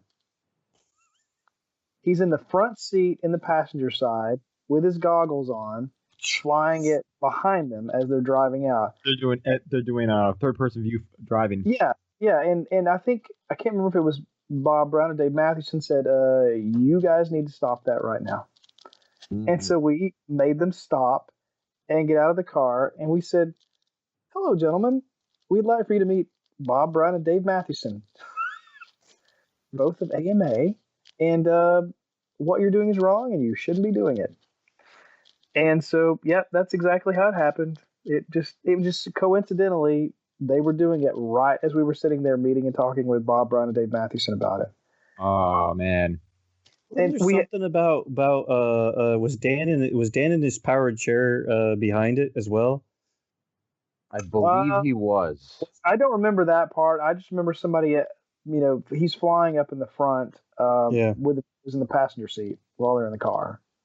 In the RV. That's not the worst part of this. That was just a minor little thing. I mean, we told him, hey, you're not supposed to be doing this, especially in front of people who run the facility, kind of thing. What was worse is as we're leaving the facility, I'm getting ready to drive out. I'm coming up on the edge, and I see them parked there, and I was going to stop, tell them, hey, it wasn't that big of a deal. Just you shouldn't do it when people are going to see you doing it like that. And right at that moment, two of them come out of the back of the RV wearing nothing but underwear and capes. I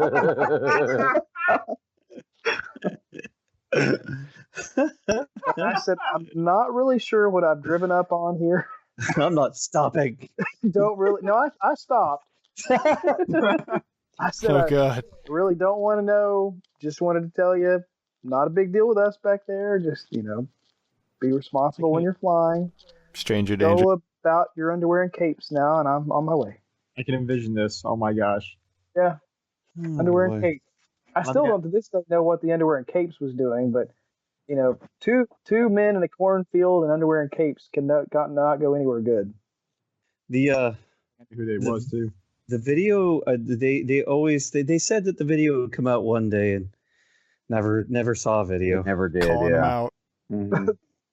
The video, I don't know that there was any video other than them stopping and landing. I mean, it wasn't a big deal. They just happened to be flying right by us right at the moment we were meeting with Dave and Bob. Yeah, it's kind of like when you're a young kid and it's the first time you start saying swear words in front of your parents. Oh, yeah, it could be. Nothing good's about to happen right then. Well, we'll tell people occasionally when we have to call them down for doing something foolish. Look, listen, we know everybody does things foolishly. It's just a part of being human. But you try not to do it in front of the people who you're not supposed to be doing it in front of. They don't know that. Yeah. Mm-hmm. So, but no, it was funny. But like I said, the funniest part was pulling up to say bye to them and seeing them in capes and stuff. And that just nice. Like, hey. Not sure what this is. Well, any one of you guys want to give a great crash story and we can close this thing off? I cut a 40% airplane in half. Woo! Yeah, I keep hearing about this one. I want to hear this. No, I'm good. All right, well, he's got me all excited then, so now I gotta fill it in. I hit a porta potty with a glider one time with somebody in it. Oh, that's pretty good. Yeah. Oh, wow. Nice. Bonus round. It was actually somebody that's fairly well known in the hobby. We were all flying out in Southern California at where it was Steve Mathis. I don't know if you guys remember Fat Boy. I know the name, but name's just familiar.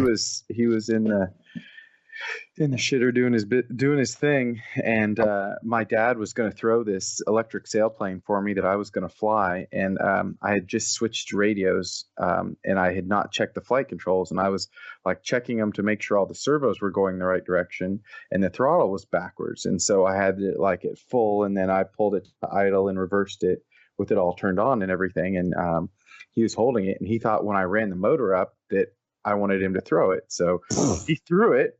And so I was just like, oh, well, I guess I'll just fly it off. And I went to full throttle and pulled up, and it was already going up a little bit. And then it just nosedived because the elevator was backwards, and it went right into the porta potty while he was in there. Dude, nice. It was pretty epic. Yeah. And I was probably what's going on here? 14 or 15 at the time. And so it was pretty, I want to know about this 40% plane. I do too. Well, I mean, it's not that impressive of a crash, actually. You cut a plane in half, Charlie. Yeah, that's good. Well, 40%. So at the time, the club that I was flying at was not super heli friendly. So as you can imagine, this did not make it even more heli friendly. Oh, this is it. So wait, this wasn't your plane? No, it wasn't my. Oh, that's better. No. So I had not had a chance to fly in a while, and I'd always told the other guys that were flying at the time, I said, we should always go together in pairs. That way anything goes on, there's two of us there.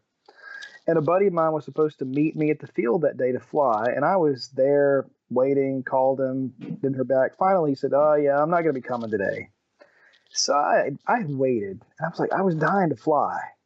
And there were probably 8 or 9, maybe 10 guys from the club that were there that day flying. And it was all of the giant scale, big, 3D gas guys. And I had waited till every single one of them had flown that day. I wanted to be polite and make sure I didn't interfere with anybody in the air. And I go to take off. And this was a Logo 500 that I was going to fly that day. And so I go to take off, and 5-minute flight on that Logo. Could have been in the air that long. While I'm in the air, one of the giant scale guys rushes to get his gas plane up in the air. And he takes it off, and he hovers right in front of me. And then he comes up, and he's flying up where I am. And so I come down lower, so I'm not in the same pattern.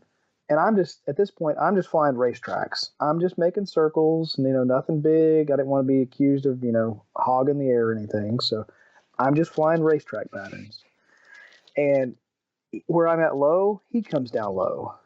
And if I went up high, he'd go up high again. So I just kept doing my pattern where I was. Next thing I know, he was ahead of me. He did a quick snap and pulled into a hover dead in front of me. And no. It was split second. There was nothing I could do. And I hit him right behind the turtle deck. And the front of his plane flew up and the tail flew down. That's amazing. I bet the noise was glorious. I could, how your mind sees things in slow motion when something like that happens? Yeah. My little Logo literally dug into the turtle deck and ended up going around it. And was going back the other direction. I mean, that little Logo was giving it all it could. And it ended up going back out the other way. Wow. The irony is, everybody knows that the original Logo frames were not the most sturdy. Didn't hold up well to crashes. Those frames didn't break. Nice. It ate through that plane, and all that I messed up on that heli was the blades and the battery, because the battery flew out. Wow. But it was not pretty. It did not end well for anyone that day. But I wasn't the most popular for a while, and I think they instituted a rule that was jokingly called the Anderson rule. For the record, though, that guy was asking for it. Well, but see, here's the thing. I was the only heli guy there that day, so it was really just my word against him and the other airplane guys. Yeah. But, I have to look at it from the basics. I mean, it was an electric machine, a 5-minute flight. I had waited like 45 minutes for guys to fly. And nobody was in the air. Nobody was starting up to go up. So Already up. Yeah, I was already up. He could have waited 3 minutes and I'd have been done. But so nonetheless, it was not a good day. I mean, he lost the plane and I lost a little bit of a heli. And Not the frames, though. Not the frames. And it's funny. I sent an email to Inga at the time with Mikado when her and Ralph were still together. I sent an email and I said, "You're not going to believe what happened." I said, my Logo ate through a big plane and I didn't break the frames. I said, I think I probably need to replace the main shaft and spindle just in case. She said, "Oh, that is incredible. I will send you a main shaft and spindle." So it was interesting. Never thought that would have happened. I mean, it literally, like I said, you could see it in slow motion in my head. The heli, as it hit behind the turtle deck, the blades dug in, and it just curved its way around the other side of the airplane. Wow. That's amazing. I mean, I felt bad for the guy, but I didn't think it was my fault. It was just, it was inevitable the way he was flying, going where I was going, that something might happen, I guess. So It was a flight pattern for a reason. You both were flying in that pattern. He decided to pull up. You can't just stop.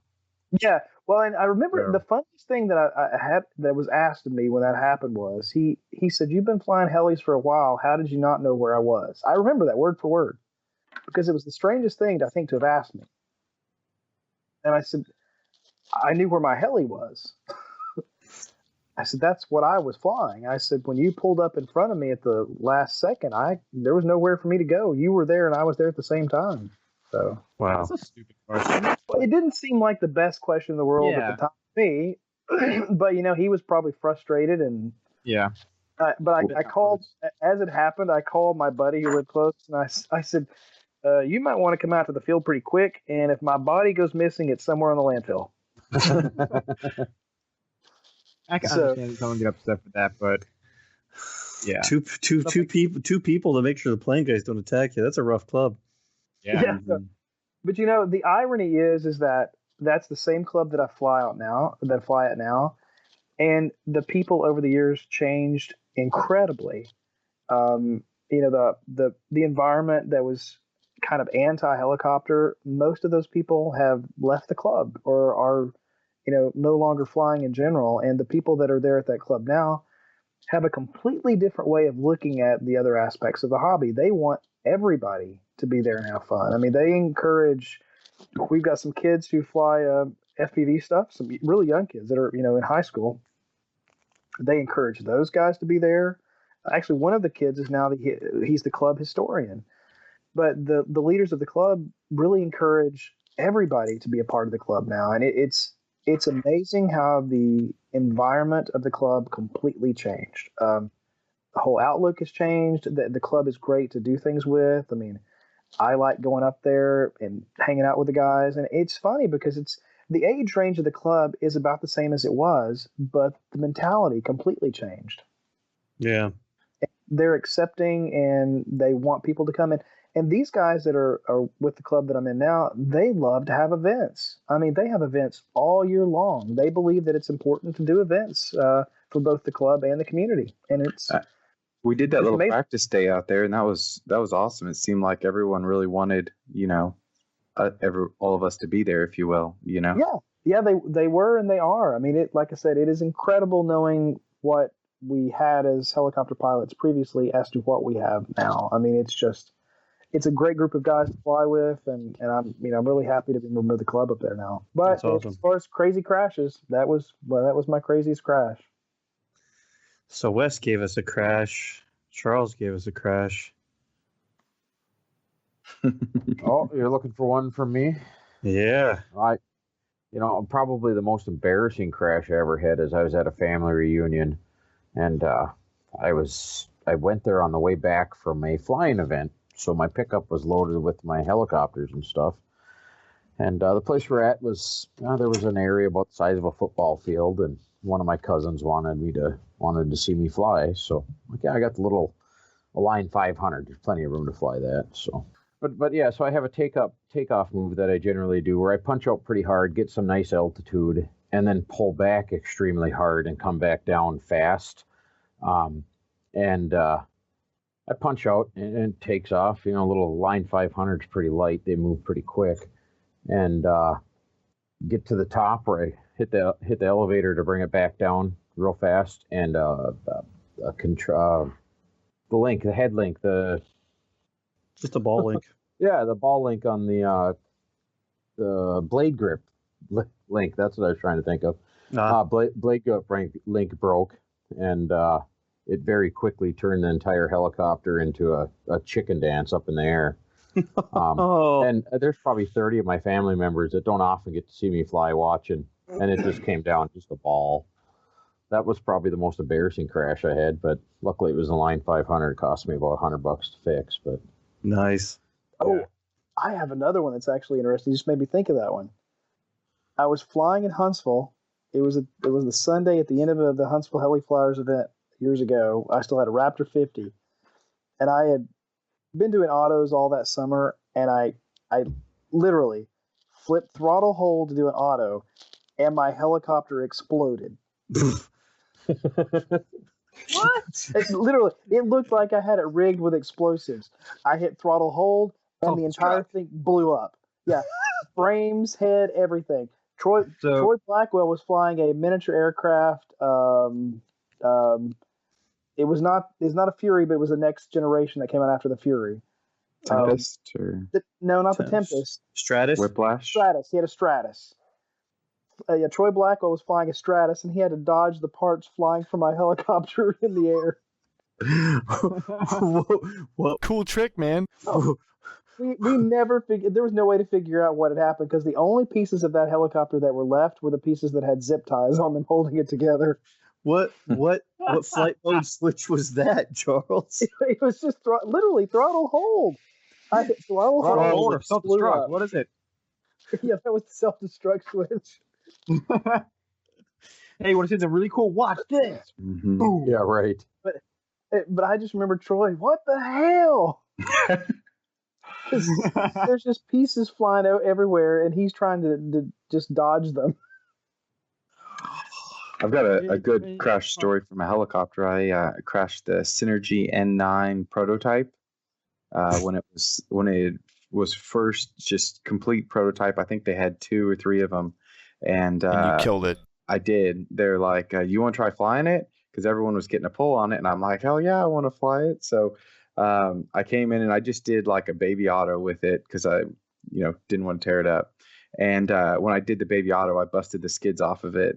And then I came back out of hold and like brought it back into the air. And I said, "All right, here, you take it and crash it to Kraus." And Todd's like, "No, you just crash it. We want to see what happens when a regular person crashes it." And so, smash it. Okay. It didn't. It just tore up the blades pretty much when it touched down and scratched them real bad, but chipped them. But crash. The most incredible crash I think I've ever seen was this spring at the Huntsville event again. So were any of you guys there and saw Nick Maxwell's machine get plowed in? No.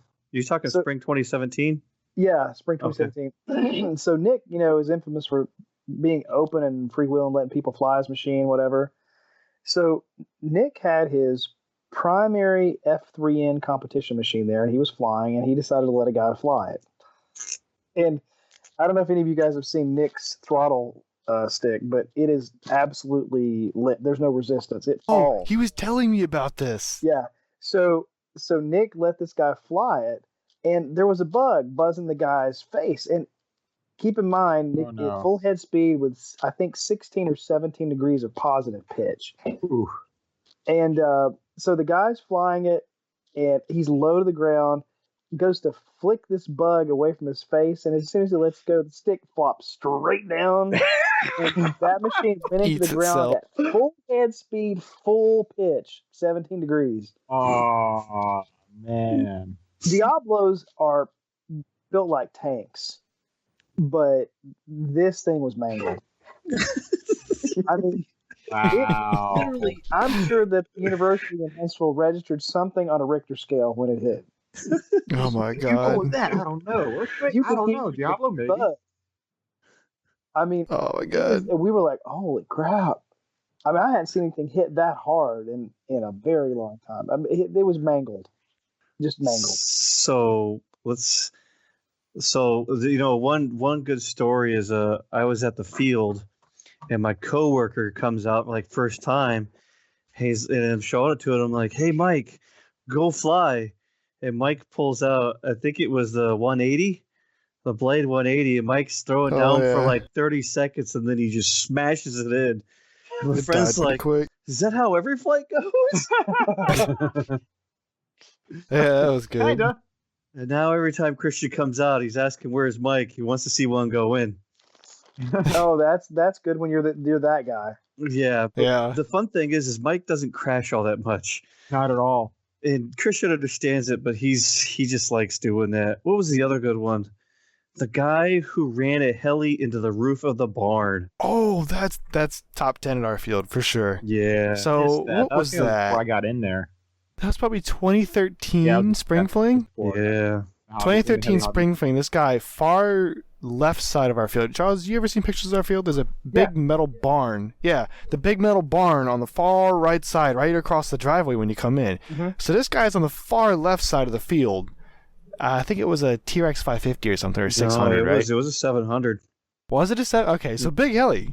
And this thing starts carts. It comes ripping across the field, full collective, right? We're like, okay, what's he doing? Like a speed run or something? So straight and level, looks fine, and then at the last minute you're like, wow, he's kind of low. Bam! Ramps this thing off the metal roof. Pieces go everywhere, chunks of blade and foam. One of the batteries goes flying out of the front of this thing and lands in the bushes. And we're all just sitting there stunned for like 5 seconds like, dude, he left a dent. Like, there's a dent in that metal roof. And then it occurred to us that, oh, wait, he landed in a field of dry grass. We should probably go make sure he's not going to burn the farm down. Oh, yeah. So we finally had a chance to ask him, like, dude, what were you doing? That was awesome. And he tells us he lost orientation probably like a quarter of the way up the field, and then just decided to ride it out and bring it back in a nice slow turn, kind of play it off a little bit. And he played himself right into the freaking barn is what he did. Wow. How to disable a 700 size helicopter in less than a second. It's go back in the box. The other two good ones are airplane crashes where... Oh, gosh, those things are catastrophic. Well, one of them's Digger, and Digger is just great if you ever meet him when it comes to smashing things. It's the reason we actually don't have my favorite tree on the far right side of our field anymore is because he found a way to... He whelped a $7,000 Viper jet into that tree. That was good. Turns out fiberglass burns great. Wow. What allowed... The Jamboree grew crazily in a short period of time, and a lot of it had to do with Horizon Hobbies. When they released the DX7 was what changed the face of events in the US. Now, of course, other companies came along with their 2.4 after that, but that was the transmitter that really changed the face of helicopters. I mean, we went from a 400-person event with impound probably maxed out at all it could handle to, next year we jumped to 600 and some pilots just in a split second. Yeah. And no worries about impound. We were the first large event to actually do away with an impound. I think Joe Null still ran an impound for 2 more years after that. But we decided that we had enough pilots that had gone to 2.4 immediately that we didn't need to worry about it anymore. And it was strange because that transmitter, you would have pilots who were dedicated to JR or Futaba, but they would also own a DX7 so that they could go to an event and not have to worry about impound. You could get the modules back then too, couldn't you? You could. You still can. But the modules came later. The modules weren't out right first. I mean, the first thing they had was that DX6 something or other, but the first real transmitter that heli pilots bought into was the DX7. It's still funny when someone comes to our field and asks if who's got the channel tags. Well, there are guys. I mean, we still have guys around here who, will still use 72. If you think about it, there's absolutely nobody on those now. So I mean, if you've got a transmitter, you're good to go. Yeah, I still have planes that have 72 megahertz. I still use a pin every once in a while. I fly those planes. Yeah, there's just been people in the field who've basically said, I'm keeping on 72 because I don't feel like working on it, and there's no one there, so it doesn't matter. Yeah, it doesn't. I mean, the only people that we had to worry about for a little while with impound at the Jamboree was scale. And we didn't do an impound. We just gave them a frequency board and let them control their own frequency board. Yeah, one club I'm a member of for a while had a 7,200 megahertz line that officially put the pilot outside the 5-mile ring of another flying field because they were because they were within 5 miles of another club, but they're a heli only club. Huh. Once they finally all went 2.4, they stopped mowing the 72 line. The first time I ever went to the Jamboree thinking that I would, have a great time and fly, little did I know that when I showed up, the channel that I was on was the exact same channel that Alan Szabo Jr. had. So you can imagine how often he wasn't flying. No. You didn't get to fly. No reason to. Wow. Yeah, that's awesome. That 2.4 is...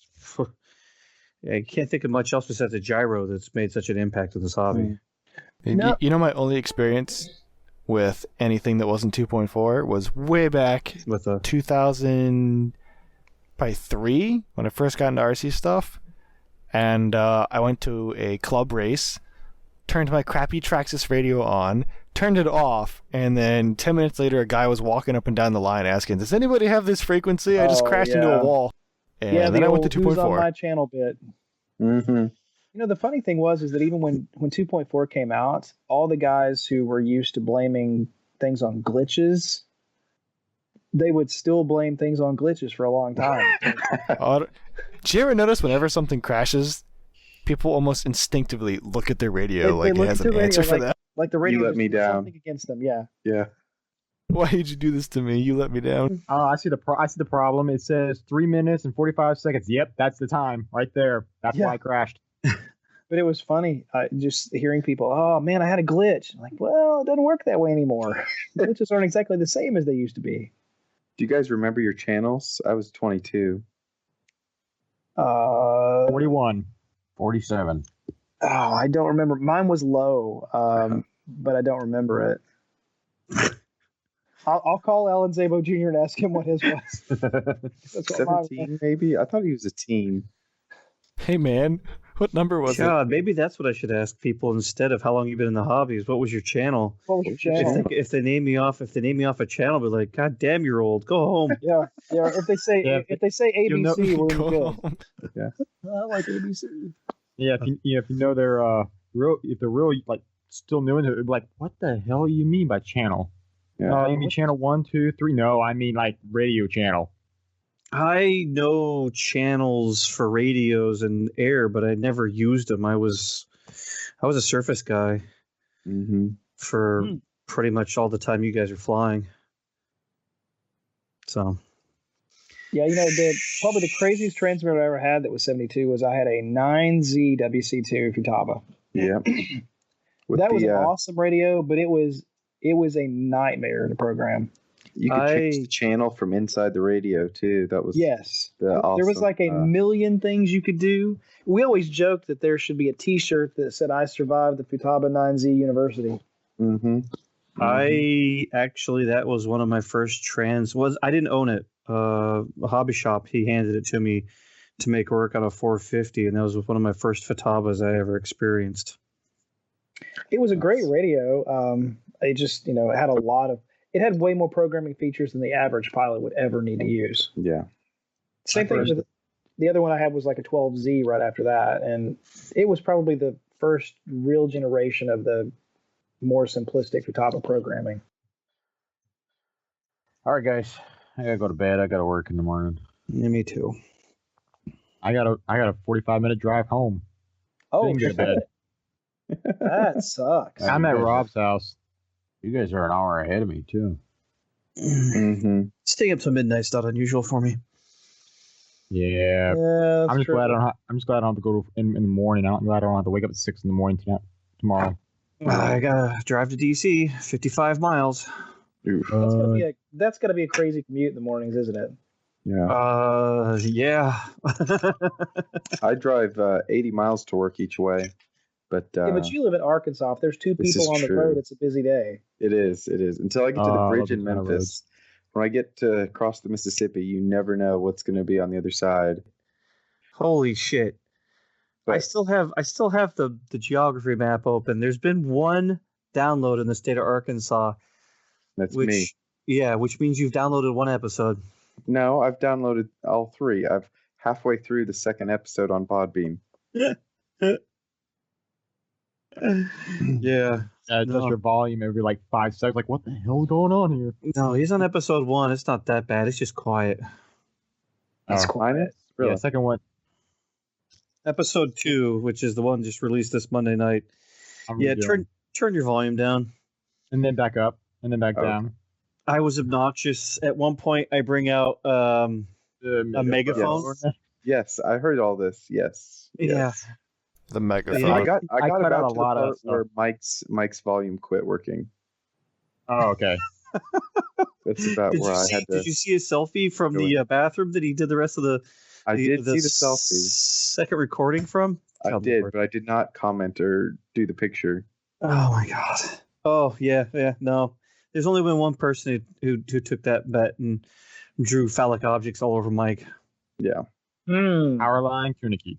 I threw it into the I threw it into the heli chat. I was like, "Come on, assholes, we got." Yeah, let's we see had a it." guy at the event a couple weekends ago. He hit a power line, and the power line and the helicopter lived and landed to talk about it. Yeah. Wow. And landed. And all he had, His scratch was all over his pipe, and the power line was all he jumping. had was a scuff on the pipe. That was it.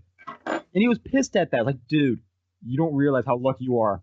You got a free helicopter, and you don't get to pay Dominion Electric $10,000 to repair a line today. Absolutely. I think that's a good day. I wonder, would you be charged for damage to the line? Only if they can catch you. Funny story. Robert and I know of guys who have actually had to go through this. We were talking about it. You can make payments. You're going to get charged for it. And the AMA, apparently, if you're at a non-AMA facility, they won't cover that shit. Really? Wow. Yeah, apparently one guy's managed to do it twice, and at this point, he's making payments to the power company. Wow. But yeah, the second time it wasn't an AMA, and the AMA got the bill, and they're like, "Oh shit, that's kind of bad, man. We can't help with all of that." Wow.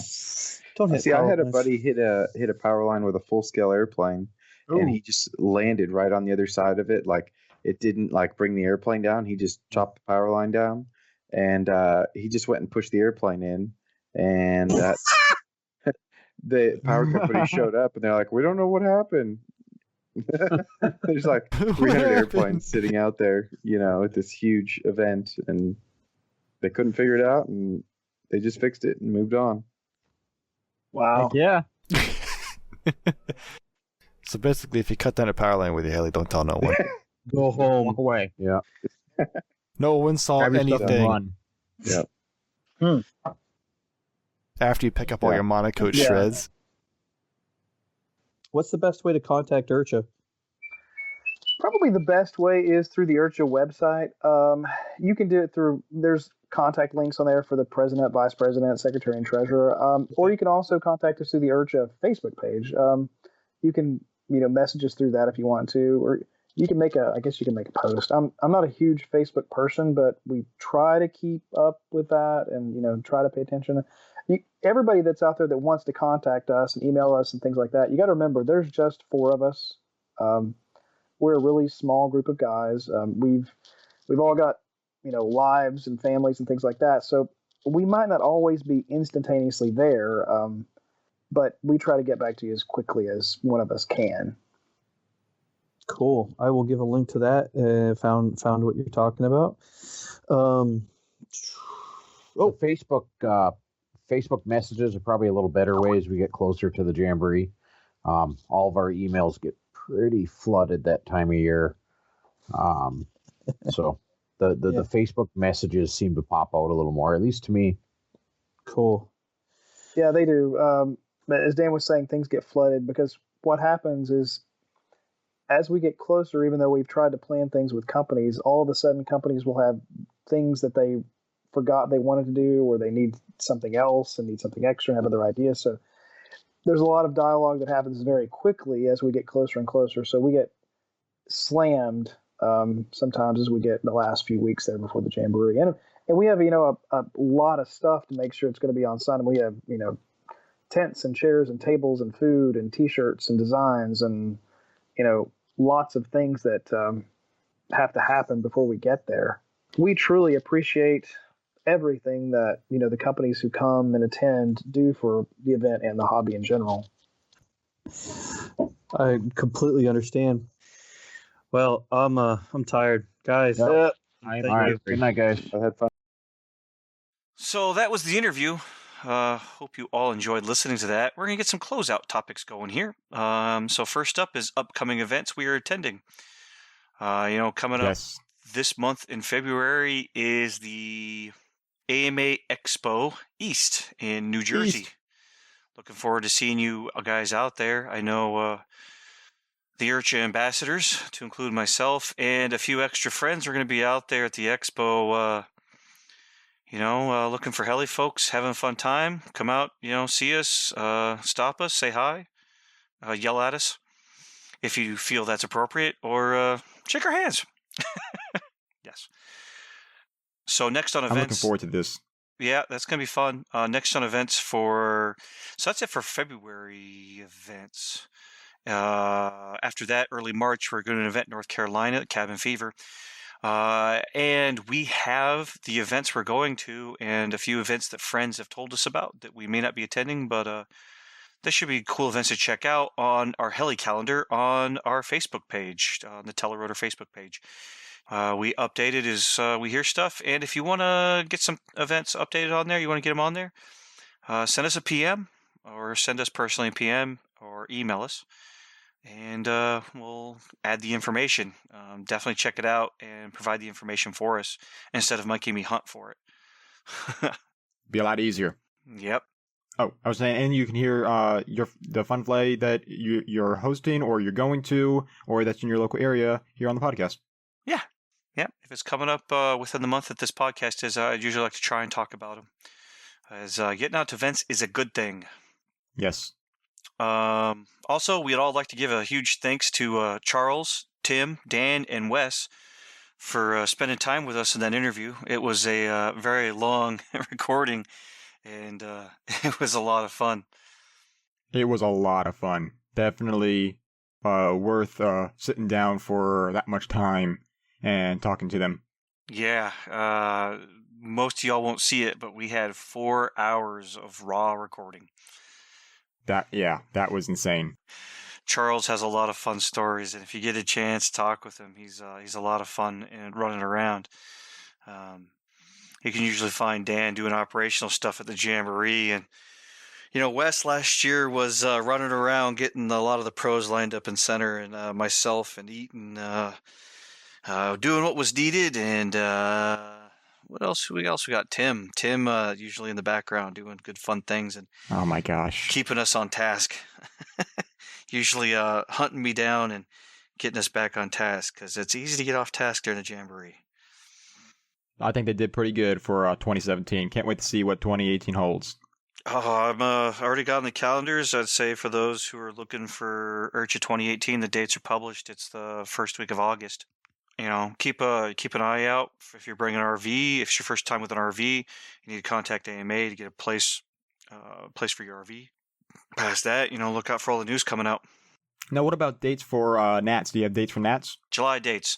So the Nats pilots meeting will happen on Sunday, July 29th, and Nats will officially kick off Monday morning, July 30th, and will end.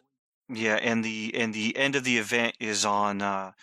For most of the rounds is on Wednesday, the 1st of August this year, and that's also the same day IRCHA starts. And I also know for those who are going to fly in F3N, they are planning to do the music round center stage during one of the days of IRCHA. So usually that means one round is delayed, and we go fly that center stage. So definitely come out, check it out and everything.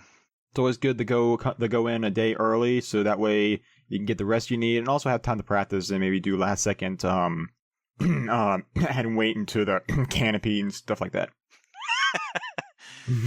Yeah, we definitely. How many BBs do I need? I don't know. Just dump it in there. Okay. All of them.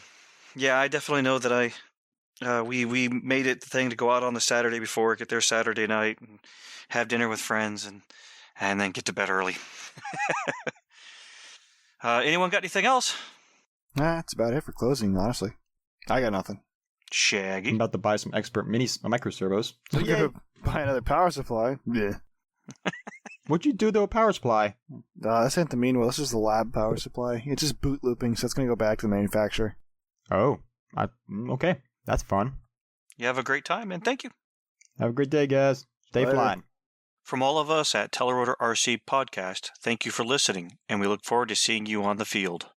You can find us online on Facebook.com at TellARotor RC Podcast, on Podbeam, search TellARotor, or email us at TellARotor@gmail.com. Welcome to the bloopers for this episode. We recommend you listen to them in private as the audio is loud and the subject matter a bit sophomoric. Enjoy. One more thing. Hey, Charles, smoke weed! You're probably going to cut that out. Nah, you leave it. I don't understand your infatuation with weed when all three of us don't smoke a bit of it. Nope. But it's just fun saying. Because of what we're going to put Charles through. Yeah. Okay. So we will, of course, queue up the interview during now. So I'm going to move on to closeout topics. Yep, go for it. Lag is so unreal. What's that, Dipalo? Then go for it. Close it out. Cool. I'm not editing this one. Apparently, that's by what Rob said. So go for it.